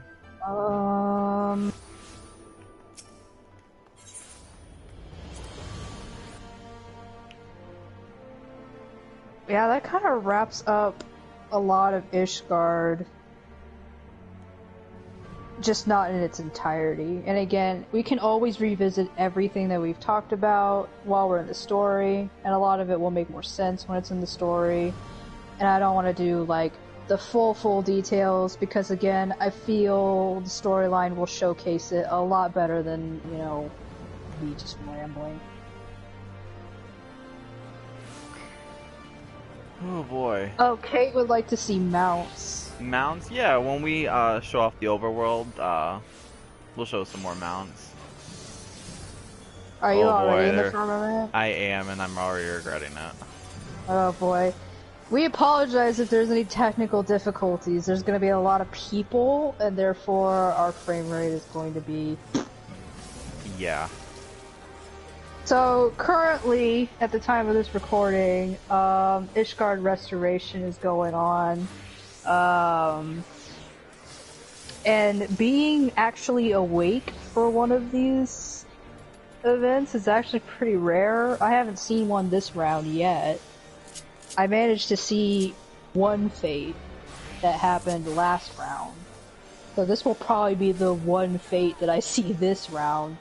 But we're currently in round 2 of Restoration. Let's see, works commencing in 6 minutes, says the board. So our goals recently have been to rebuild this area called the Firmament. And over to the west, you'll see that there's a lot of work in progress. There's lots of scaffolding and places where they need to rebuild. That's our current project that the entire server, which we're currently on Famfrit, has been working on. I'm not sure where the other servers are at. I know they're ahead of us, but they're always ahead of us, so... Yeah. Everybody's screaming about how Yoshida is directing Final Fantasy XVI. He's not, he's only producer. No, the actual director was, I believe the director for Heavensward, so... There's a Hiroshi Takai. Oh, so Kate, so the way it works is, some of it is a crafting fate, and some of it's just kind of like for fun, but it does level up your crafters. Mostly what you see right now is like, for example, like this building. This is going to be a house, but right now it's in rubble. So some of the fates would be like remove the rubble, so you'd be like, you know, you'll interact with an item, you'll move it, and you'll place it here. And then when you're actually about ready to build a place, you'll actually start at a workshop station, you'll interact with that. You'll grab materials, and then you'll actually be doing the craft to actually make stuff. And once the fate is complete, this area changes depending on what fate is going to be what. So the more we do stuff with the server, the more things get developed here in the Firmament. And you kind of see, used to be a pile of rubble, and you can probably see from all the way across the yonder, we now have houses on the other side. Yeah, our goals here, as players, is to collect items, craft things, and then, turn them into the collectible appraiser, and we will start earning points, which as we build up points on our leaderboard, it will initiate certain phases of the restoration efforts. And tonight, it seems we have reached a certain goal, and, it's a miracle that it didn't happen at 3 a.m. because that's usually when it happens. Yeah. Some ridiculous hour. And I'm like, I gotta work in the morning, I can't stay up. We got about 3 more minutes? Yeah, looks like. Oh, there's so many people. Oh. Yeah, it works commencing in 3 minutes.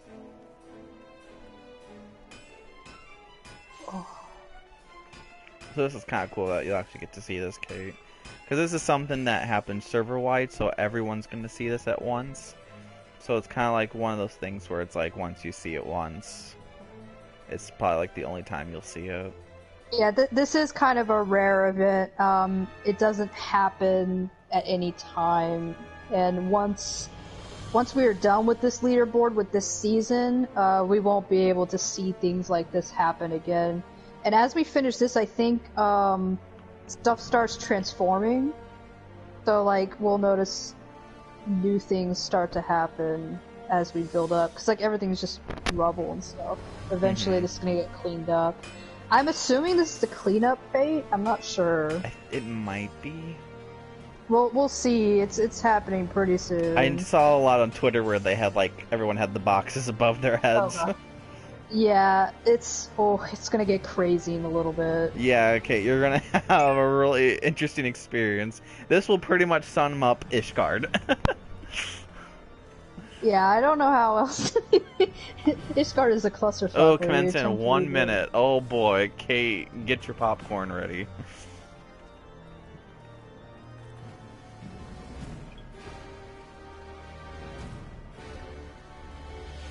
Yay, got my Kupros turned in before Fate. And then there's an S rank relay. No, nobody's gonna go to that S rank, they're gonna be here. S-rank huts are very notorious monsters that don't show up very often, and the rewards are good for it. So people will often announce that there is like an S-rank out someplace, and a million bajillion people teleport to that area and end the life of whatever was just called.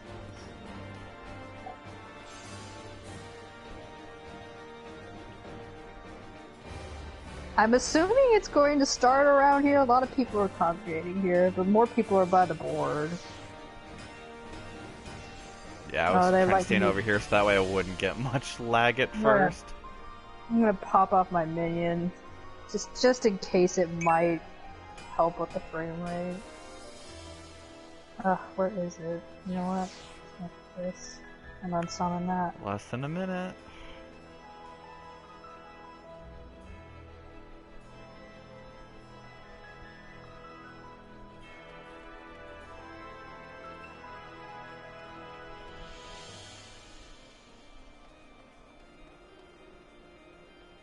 Can't believe Final Fantasy 16 is a game with all Midlanders.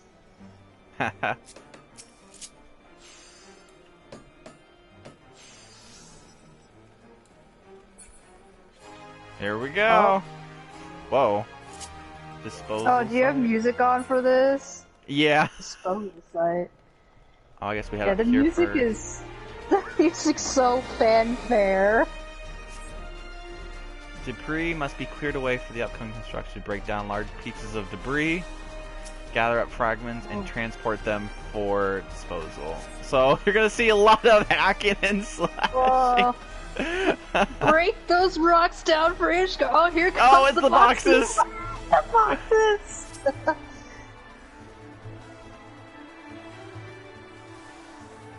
I'm just seeing so many boxes pop out. There we go. Apparently Larx has really macho muscles. My box is about the same as anybody else's box. Oh, every box popped up. I am a tiny volatile carrying this box. Oh, it's a horde of boxes. Put it in that wagon. Smack, smack, smack. And what you see, you'll see the bar, so the more people donate to those... I'm gonna go over here. Nobody's going over here. Yeah, as soon as that white bar fills up, we have completed the fate. Maybe not a lot of people are showing up on my stream there.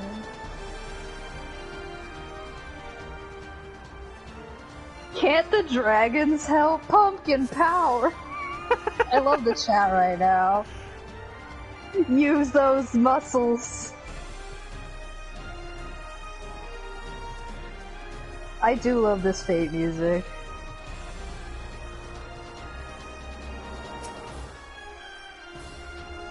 Don't forget to jump for speed boost. Oh, wow.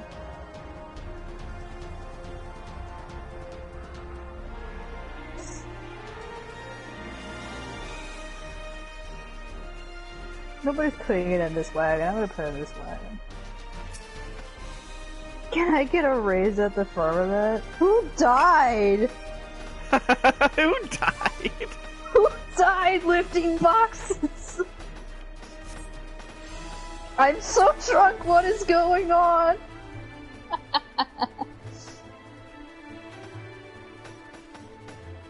I am a Manderville man.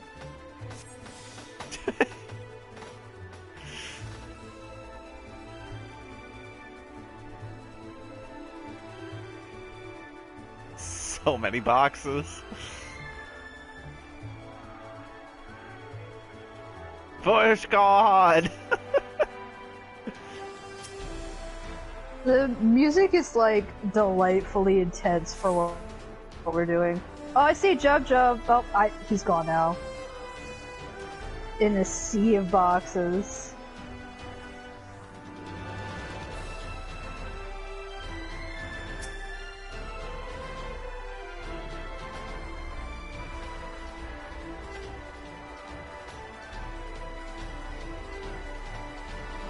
Yeah, it's a little go hard or go home. It's really funny though. It just reminds me of like the Peanuts, where like they just move their hands and things happen. That's what it literally feels like for me right now. It's like literally just moving my hands and I did something. Ooh. I'm starting to get to a point where I'm having a hard time clicking on things.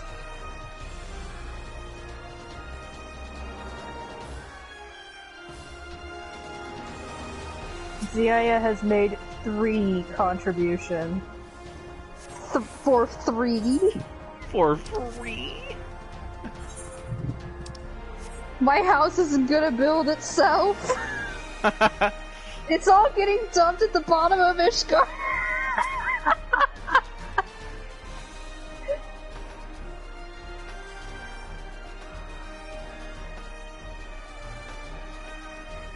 I'm too dummy thick and keep making more rubble to clear the way. Oh. Handy part of having a bottomless pit underneath your barter city. I cannot, for the life of me, grab anything. Wait for the support tea before pulling. Free Koopo butts. Snailing! Snailing. Blended nut. Lolly-ho. His whiskers. There's lots of memeing going on.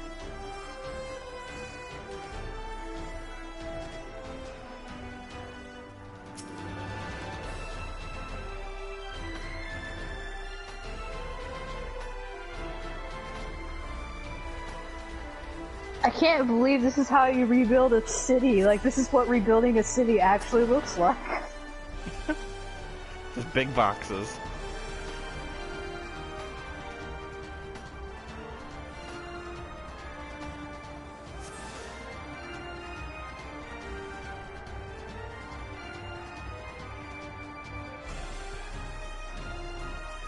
Oh, going the wrong way. I am the wrong way.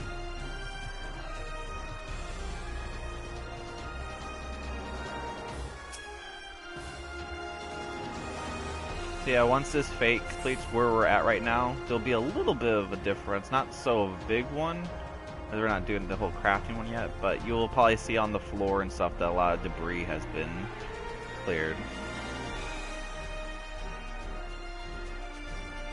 Oh, I need to go on the other side now.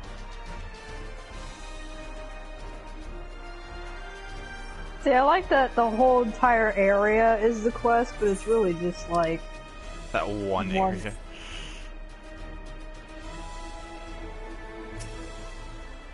I can't see myself. I need to clear away these bushes because my Lalafell cannot be seen through these bushes. They're too tall.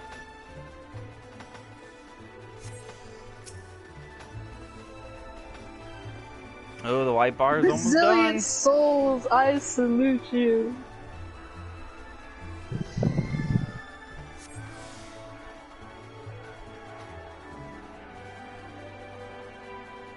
Oh, work will soon conclude. Hurry and complete your task.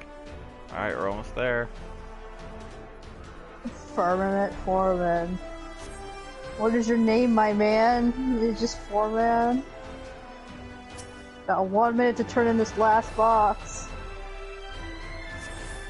Go, little legs. One more.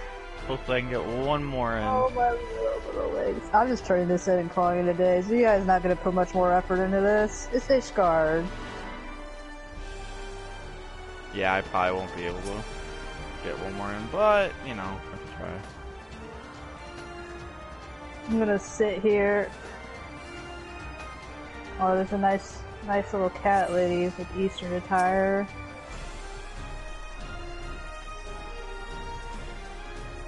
We all lift together. Here we go. 5, 4, 3, 2, 1. Oh! All the confetti! Now it's time for the next step, so let's keep the supplies coming, eh? Back to the grind. Literally back to the grind.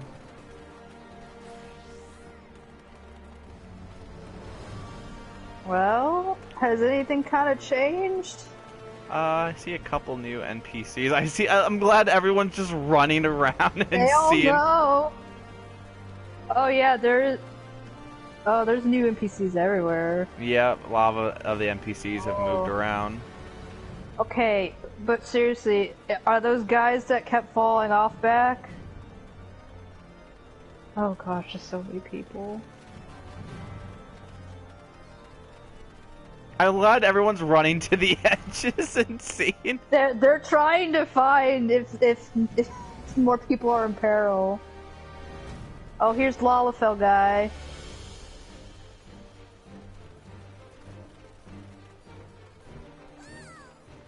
So these roaming NPCs that you can't really interact with, but you can at least come up to them. They've kind of been reoccurring. So we're kind of seeing if like they have anything new. Which I believe, so there's this one green-haired Lalafell that's kind of like the leader of like smashing things. He's now over here at the top. He's showing a here fellow how to hammer things really hard. Not too much has changed at the bottom. I figure most of the changes will be up here at the new part that we've been fixing. Got two NPCs talking to each other that I don't think I've seen before. They're both ladies. Pretty cute. I like this one in the yellow hat. She's got ginger hair. Alright, so... I got two Lalafell players snuggling. It's not sanctioned in Ishgard. You're not allowed to have PDA. Can't have cute Lalafell snuggling. So for the sake I don't lose any more of my frame, I am going to head out of the firmament. Just so we can show some of the areas around Ishgard as well as in Dravania as well. Yeah. I still think that was pretty fun. And also, I'm really glad Kate got to saw that. Also, I'm glad that I got to participate in one of these for this season. Also, I got a good deal of Skybuilder scripts from that too. I did too. I got like 500. Yeah, that's a pretty good haul. You can turn in those strips for rewards, you know, like the Estinian portrait, or the Estinian doll, or the Estinian minion, or the Estinian pose. Yeah, pretty much, yeah.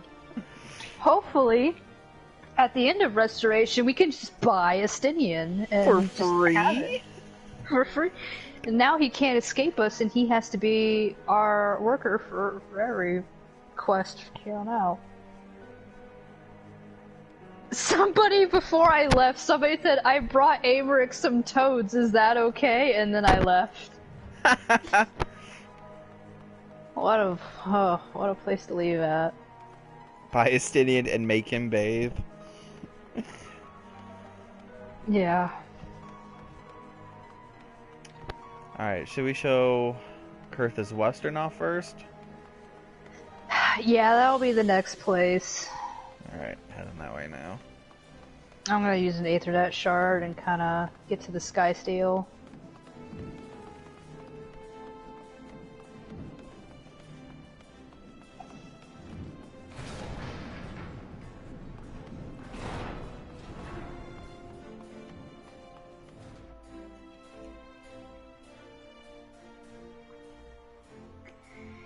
Yeah, we got one official artwork with Estinian near a tub of water.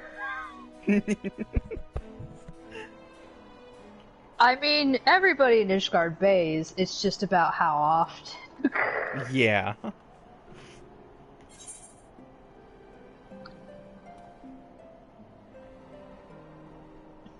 Yeah, we're going to hell.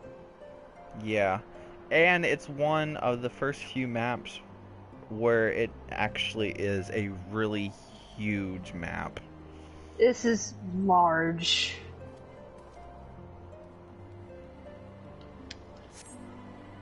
It was mostly because back in the day this is one of the few maps that they were showcasing flying in. Flying in was a new thing in Heavensward. Which, appropriately, I have the Thornton bird out. Here, we can do more showcasing of our mounts. Here's one of the sparkly birds you can earn from doing extreme fights. This is done from doing Thornton and the Knights 12. Oh, and there's Nidhogg. And there's the Jabanya mount. Okay. Falcon's Nest. I never leave here. I always come back to Falcon's Nest for something. Let's see. What do we know about Falcon's Nest? This is one of the defense points in the Western Highlands where they keep an eye out for the Horde.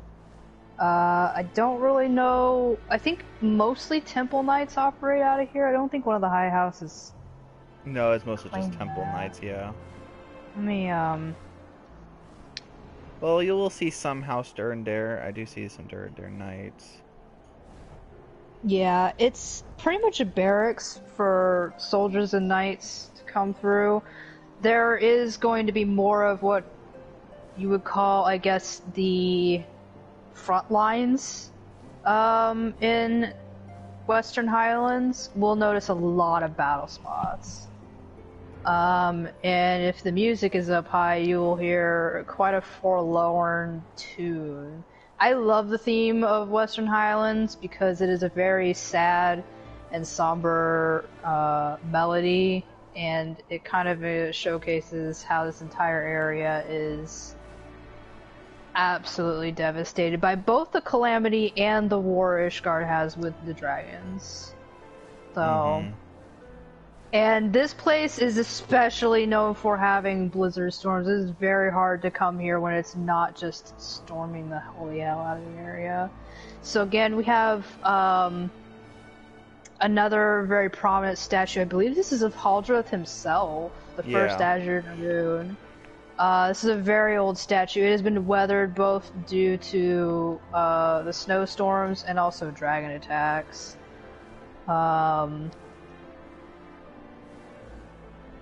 But can you see underneath that helmet? He is sporting, you know, the traditional dragoon helmet. It's very... Wait, is Spiked Butt up? It's kind of hard to see if... No, he's just got the deer fate going on.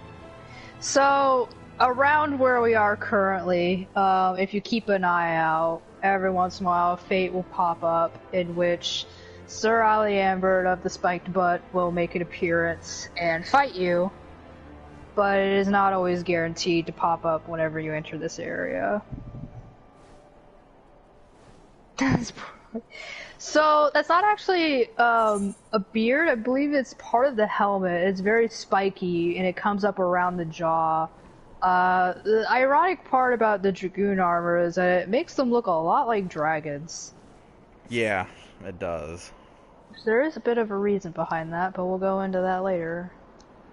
Well, what I can say is that the Dragoon armor is so spiky because they wish that if a dragon attempts to eat them, it is going to make for a very horrible, horrible experience. It also deters them from eating them whole, just in one bite, just... goodbye.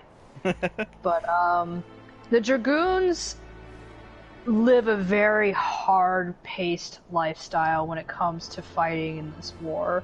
They are pretty much the special ops of Ishgard. They are specifically trained to fight dragons, and only dragons, and mostly the biggest and baddest of dragons of them all. And if you become Azure Dragoon, your only task is to hunt Nidhogg, who is the absolute baddest of all dragons. To even become a Dragoon, you must slay a dragon. So that is the first task you need to have in order to join the Knights Dragoon. The next task is to go through a pretty grueling resume that a lot of people don't even make it through that. They either quit because it's too hard on them, or I don't think there's a lot of mortality rate, but I amongst the Dragoons, the mortality rate is pretty high because they are most likely facing down a really tough dragon, and they do not make it out of that alive. Hey, the sun came out! The sun is back. Wow, it's rare. Yeah. A lot of Dragoon battles are featured out here. Some Dragoons, they are out for revenge against a specific dragon, or are specifically defending a settlement against another specific dragon. And I don't think it's every Dragoon's dream to become Azure Dragoon. It's just Destiny in particular. He knew he only wanted one thing, which was to hunt Nidhogg. And the way to do that is to become Azure Dragoon. So for him, it was not about like, ooh, I really want to become Azure Dragoon. He was just kind of like, I just want to kill Nidhogg, and I'm gonna do whatever is necessary. Okay. So flying around the area, you can see that there's lots of settlements that used to be out here, but either due to the Dravanian horde or mostly due to Calamity freezing everything over, most people have left the settlements to go elsewhere. A lot of this area is uninhabitable and cannot grow crops, is absolutely infested with all manners of beasts, including dragons, but also you don't like. There's yetis out here. Yeah. So, I think I definitely want to go to Camp Riversmeet. Okay. Oh, actually, I'm right here. Okay. Yeah. So, Camp Riversmeet is actually a place from 1.0. This was an area at one point during the legacy version of the game that you could come to. It looked a lot different from this. Like I said, Coerthas used to be a lot greener than this. Riversmeet was a place where you could come to collect some quests, and this is an example of an aetheryte that was destroyed during the Calamity. This aetheryte is no longer usable, and anybody who was caught in the middle of teleporting to this area when the Calamity hit met a very grisly death.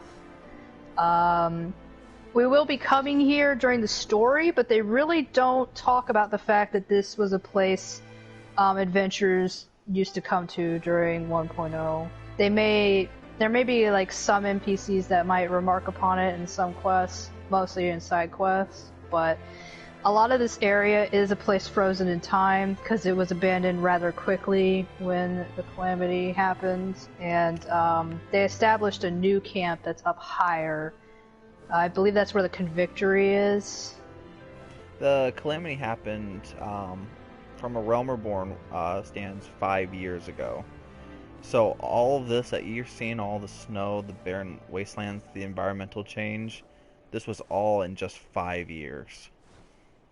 Yeah, pretty much everything began to freeze over in a matter of days, so the snap cold was just devastating. You can see a lot of things in this area where you can tell that somebody was in the middle of doing some fishing or something, and like, whoop, you know, everything froze over. Other things about it, I don't know where you are. I'm standing near where there's a dragon corpse. You'll find a lot of these scattered throughout all of the Western Highlands, and you can see a lot of like what became of a battle. It's again, a lot of the stuff got frozen literally in time.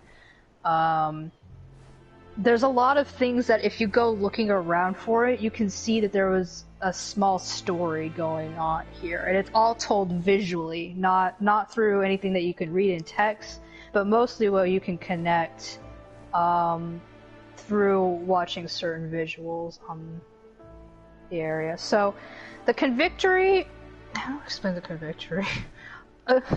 A lot of losers come here. Okay, they're maybe like it's being wannabe. a little bit... They're like, we're wannabe like dragon slayers, yet they never really go out to dragon slay. They get other people to dragon slay and then take the credit. Yeah, they are. They're that part of the army where they're out here on the front lines, and you go, "What do you do here?" They do actually have quite a few battles and victories out here. It's just there's sometimes you notice in the game that you're just kind of like we're big tough dragon slayers, and like, well, there's a dragon right over there, and they're just kind of like, you want to help us? It's kind of like, God damn it. But yeah, a lot of these people, they're just general fair knights. They're just part of the temple knights. We come here during the storyline, so we'll see a little bit about him. There's this priest guy. Oh, what's dark? Where are you? Where'd you go? I was at the Convictory, and then I started moving, and the sun, I guess, went down, and it's just like so freaking dark. Yeah, it's 6 p.m. Eorzean time. Yeah, I wanted to go over here, to the Dreaming Dragon, because this is one of those things where you won't really get much text lore on this. I'm pretty sure the encyclopedia might have something to say, but,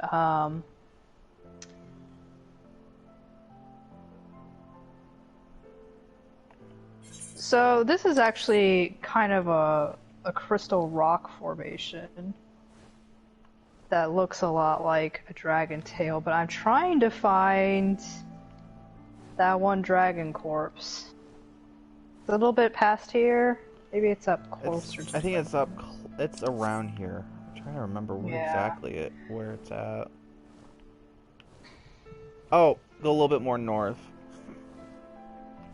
I'm gonna find you.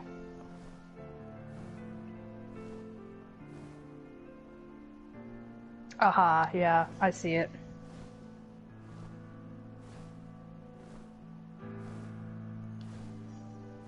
This is like, you can tell there was a pretty prominent battle here, and you can see there's lots of weapons scattered everywhere. Bow, arrow,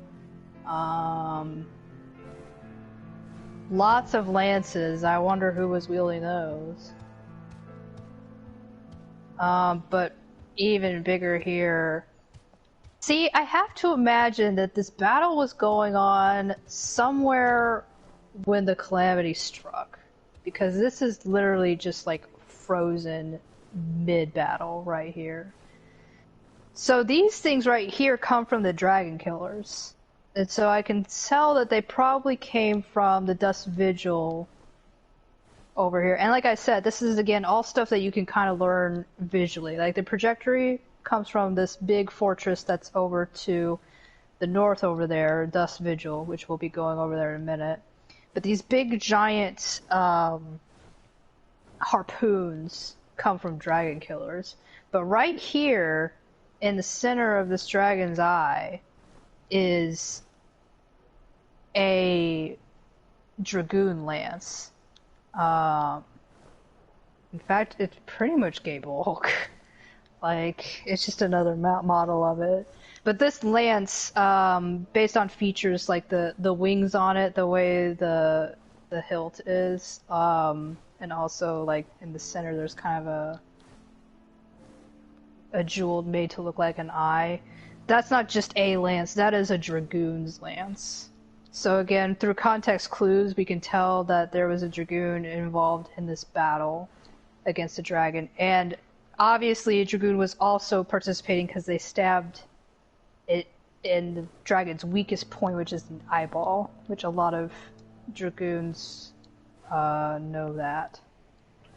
A lot of temple knights do too. It's just most of the time they would not even get close to a dragon of this size.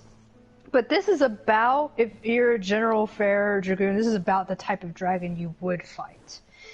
This isn't even getting to the biggest sized dragon there is, though. Yeah. Going down here, this would be a formidable sized dragon to earn you some clout in Ishgard. This would be what a normal knight, I would say, would go after, like if they were really seasoned. But like a dragon of that size, like I would say, for a safe bet, only dragoons would go after a dragon of that size. That's just some generalizations there. It's not to say that it wouldn't happen with just anybody. I'm just based on, if I was just somebody in the army of Ishgard, I definitely wouldn't want to go after a dragon that's that big. Mm-hmm. Not unless there was no other way. Now, so over here is a pretty important place called the Dust Vigil. Again, another place that's a little bit more important from 1.0 Legacy. There's a little bit of lore about this place, and we will be going into it because it is a dungeon during Heavensward. It is not a mandatory dungeon. You can skip this. Like, it is possible to say, I'm not going to Dust Vigil, and you can continue on with your journey. However, it is important enough, and also, if you're leveling up, like, you should come here, because it is a great way to level up your character before going on to other parts of the story. Mm-hmm. Banepool also is a giant lake that was frozen over very quickly, and there is a boat. Where is it? Is it out further? There's a giant boat that's just lost now because of where it was. Oh, I think that's actually to the east a little bit more. Maybe I was mistaken. Yeah, I think it's over. Yep, there it is.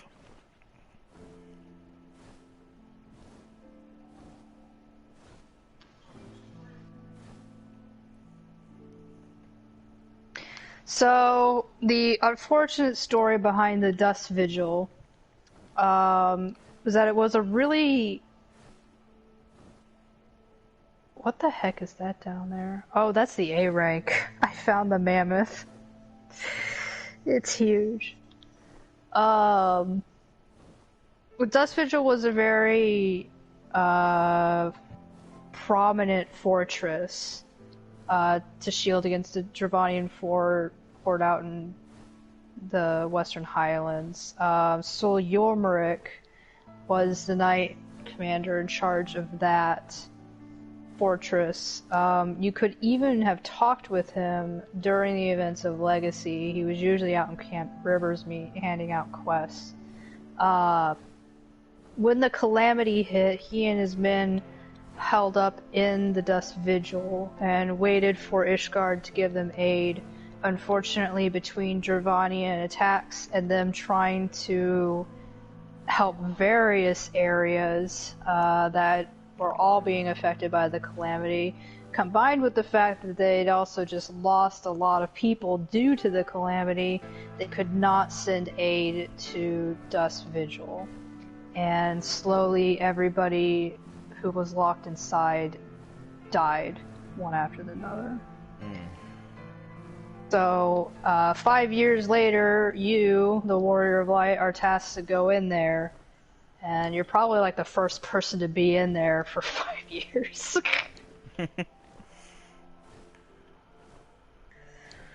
Alright, where would you like to go next, Larx? Would you like to do Sea of Clouds?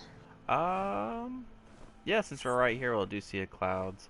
With Dravania, I'm going to keep some aspects of Dravania surprise, because there's a lot of things that you learn in the story regarding Dravania, but I still want to showcase a few things. These areas are okay, because these are like what we would call the level 1 areas of Ishgard. Because after Realm Reborn, the max level you can get in Realm Reborn is level 50. These areas are like level 51. So as far as the expansion goes, these are like the first areas you'd explore. Yeah, as far as Dravania goes, we're going to be traversing throughout that. And yeah, there is some spoilers if we were going into those territories, so we're just going to stick to these nice little areas. So the Sea of Clouds is a sea of clouds. Pretty much a bunch of heaping islands that are actually surrounding above Ishgard a little bit. It's a lot of traverse, a lot of different islands that connect to one another, some above, some below. You'll see a lot in the Sea of Clouds. You'll actually see beast tribe groups, and there are known as the Vanu Vanu. Um, there are, you can see on the map, there's a lot of different tribes with some of them. You can see, like, right here, we have Ak Vundu Mak, Ak Vundu Vana, Vundu Ak Bendu. These are all a bunch of different tribes of the Vanu Vanu, and I'll even show a couple of what they're doing. It's also the main settlement of Akzundu as well. But yeah, as you can see through all this, it's literally just a bunch of islands in the clouds. Yeah, you'll notice that they're all attached to these green crystals. They're pretty much wind aspected crystals, and with these crystals they float very high in the air, and that's how we get this entire area, just a bunch of floating islands. Let's see, I'm actually going to move down south because that's where we're going to be. So this area is a little bit unique. Well, not so unique in the concept, but the first part, the southern part, will be areas visited during earlier parts in Heavensward, but the upper parts of it will not be visited until very much later in the storyline. It is here that you find out that there is some sort of primal whale called Bismarck running amok, just eating islands like they're little Doritos or whatever. But you put a bookmark in that because you're a little bit too busy and you're just kind of like, it's not harming anybody, just eating a few islands. So we're just gonna leave the giant flying whale alone. So and that's also where I believe Ameryk's just kind of like flying whale. Okay, I'll put that down in my notebook. And then you're like, that's not gonna come and bite us in the ass, right? Like, we don't have to worry about that. And then you realize, oh, you probably do have to worry about that. We have another House Holinar campment out in the Sea of Clouds. I believe they call this place the Rose House. Mm-hmm. Because, House Holinar is the rose. This area is kind of known as the safe poo-poo diaper baby zone. If you're a soldier stationed out here, usually you're like, ooh, I got the comfy life. Like, no Dravanian attacks happen, and the Vanu Vanu are pretty tame at the moment. Like, maybe if some people venture out into their territory, there's going to be problems, but for the most part, the Vanu Vanu stay away, and you also stay away, and you'll be fine. Now, for some soldiers, they're like, fuck this, I want to be out fighting dragons, and they find this as a bit of a punishment to be out here. Others, though, might find it to be a little bit of a cushy job. Mm-hmm.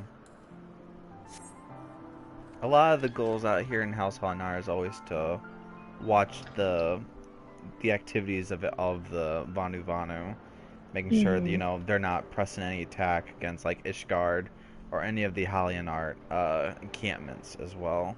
So even though they're not fighting dragons, they are doing a huge big role for Ishgard for their protection up in the skies.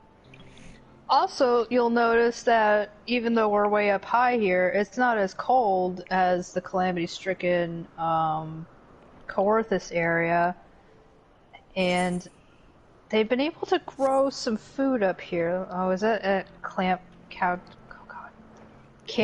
Top? Cloud Top. Also known as Cloud Camp Top, because everybody gets their tongue twisted about this, and I dare anybody, almost everybody at some point has named this Cloud Camp Top at some point. I know they have. But it's Camp Cloud Top because it's among the clouds. But they've been trying to grow some fruits and vegetables up here. I do know if you take some botany classes, they will bring you up here, and it will be all about how they're endeavoring to feed Ishgard by using their farms up here since they can't grow anything down below. There's also some sheep, and the sheep are neat. Sheep are pretty neat. Ishgard loves their sheep, by the way. Like, they're... I don't really see many other, like, domestic animals other than sheep. So, sheep herders and sheep farmers and making wool, like, that's pretty common. And also lamb stew. Oh. There's also this airship over here, which is pretty impressive. The Protector. I believe it's stationed here for repairs for the time being. They're trying to do something with it. They want to... They want this to be a flagship against the Dravanian horde. Airships are pretty important in Ishgard because, again, a lot of their stuff is up in the air, and also, you know, fighting dragons requires a lot of flying.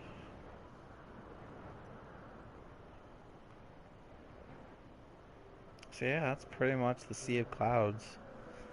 Yeah, it's a large map, but as we get into the story, we'll be venturing closer in there, and we'll get a closer look at some of those areas. But for the most part, it's a lot of untamed wilderness. And then there's the Vanu Vanu territory, which is full of either hostile or sometimes friendly Vanu Vanu. I guess we could showcase some of the Vanu Vanu in their settlement in Okzundu, also called OK Zundu. Are you doing OK Zundu? I am not OK Zundu. I am not OK Zundu.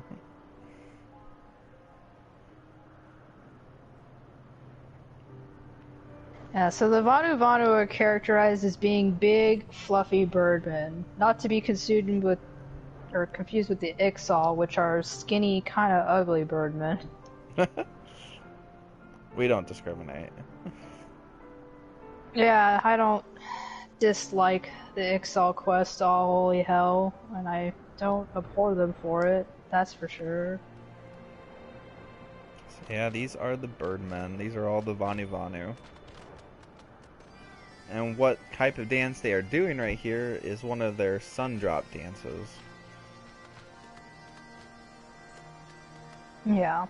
With every beast tribe around Eorzea, and in other places too, there'll be some that are pretty hostile and hate outsiders, especially people like you, because hey, you're kind of taking over their lands and kind of destroying their way of life, you know? Don't really blame them half the time. But you'll also find factions that are like, hey, we're not about that business, we'd like to coexist, please. I'd also like to point out their aetheryte. It is pretty unique. It is their own type of aetheryte. It does also prove that other societies can make their own aetherytes. The ones we've been showcasing in the city-states are the Charlayan style of aetherytes. These are made by the beast tribes. It's actually one of the most unique ones I think we've ever seen, too. Yeah. Well, I mean, some of the ones that we see out in the east, again, look different, and, trying to think if I've known, I know the ones that the Namazu have are also another beast tribe aetheryte. Mm-hmm. But, for the most part, the most common aetheryte is the Charlayan style, which is the ones with the gold rings and stuff. And it's just pretty much powered through Charlayan techniques, but it's just pretty much one style of many that can be used.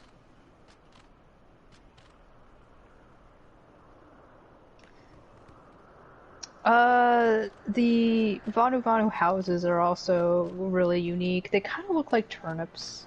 Yeah, they do. Like I really don't know how they're fashioned exactly. I'm sure the encyclopedia can tell me, but I don't have it turned right now. They usually weave their houses in these little nests, and use various things like trees, tree branches, and thatch roofs.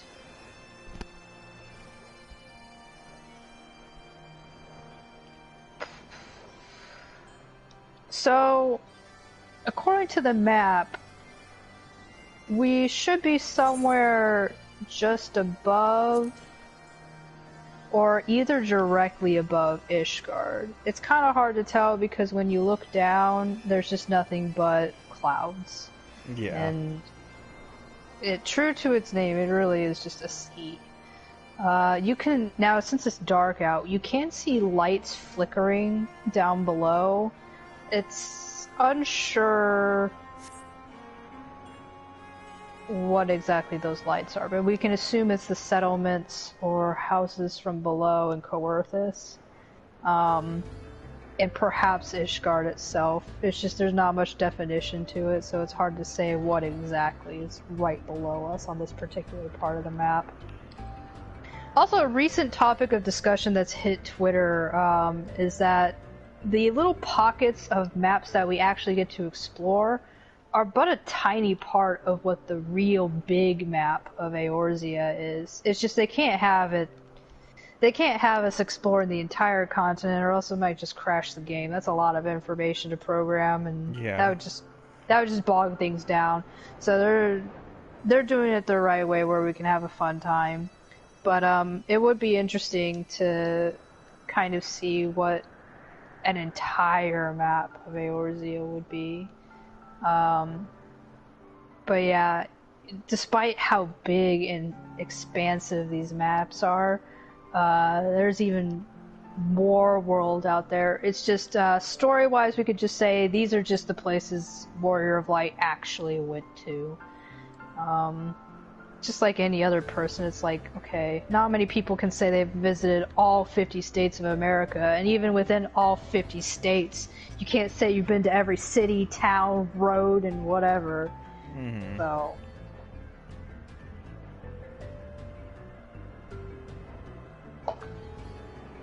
I think that's summing it up here. Yeah. Again, there's still lots to talk about every one of these areas we visited. It's just, again, we don't want to be repeating ourselves in the storyline. We already will with some of this stuff. But, we'll be taking time in each area. Yeah. As it becomes plot relevant.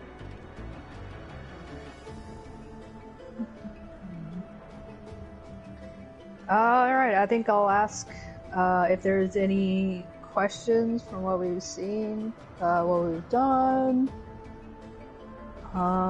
anything you'd like to hear more about. Yeah, because there was a lot of info that was going on with Ishgard. I mean, I feel like we barely even touched the surface still. Yeah, I know. But I feel like we can go way more in depth as we get there. And again, when there's stuff to actually show, it's going to be a lot better than just talking about it. Mm-hmm.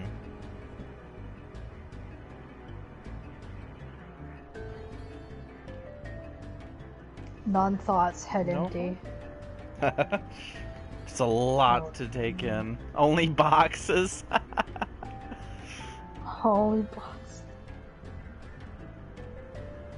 But yeah, regarding with like Dravania and all that, in the main scenario, we'll be able to explore a lot more in there and a lot more in depth. They make you take it step by step in Dravania. That's because we have two characters, Yazael and Estinian, that have remarks upon every fucking road, what is it called? It's like a sightseeing thing. What's a place marker for things that are like visually prominent when you're on the road? What is that called? Oh man. Like a way marker? Well, it's just kind of like, you know, when you say to somebody like, oh yeah, you go past the Denny's there, like that Denny's is something, but I can't think of the word for it. Landmark? Landmark, there we go. Yeah, Estine and Yazael are usually remarking upon a bunch of landmarks that are around everywhere. So it's like, again, we'll have like actual NPCs talking to us. I'm like, this place looks like blah blah blah, blah blah blah. Oh, then we also have Alfino, who is like constantly being a little scholar.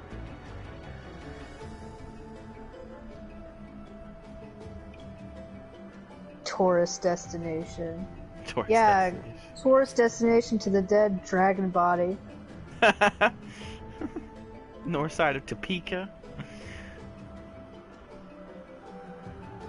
But yeah, that was our little grand tour of the Holy See of Ishgard. There will be plenty more when we actually do the Heaven Sword expansion. But I think this kind of gives like a really good insight as to pretty much what Ishgard is, you know, what they fight for, what they strive for, you know, what they had to deal with since 5 years with the Calamity, and how they've had to like quickly, you know, get used to a new life and a new change in the world.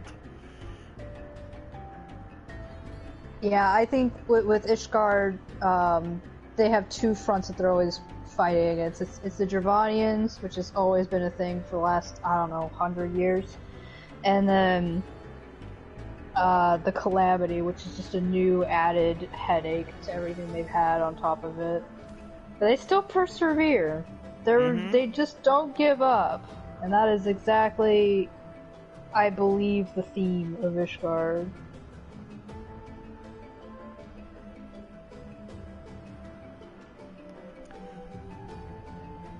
So yeah, next time when we do our tour of Eorzea, we're going to be heading to a nice warmer area, and we are actually going to be taking a look at one of the really more interesting areas, and that is in Garabania, which is also hosted with the city-state of Alamigo. And a little bit of an insight as well to a little bit of the hailing city near it, the Garlean Empire, and they play a huge role with Alamigo, and even in the Far East as well, and even as well as in Aldnard. Well, not as so much developed in there, but in a lot of these cities you'll see a lot of Garlean influence as well as Alamigan influence as well. But that would be... those Garleans. Ah, Garleans. Always there. Always there. But yeah, that will be our next stream. So thank you so much for tuning in and having our little adventure throughout Ishgard. Hope to see you next time, where we're a lot more warmer. Zuya is going to enjoy it. She hates the cold. Cold's not fun. No problem, Kate. See you all next time. Nope, see you next Wednesday. Bye.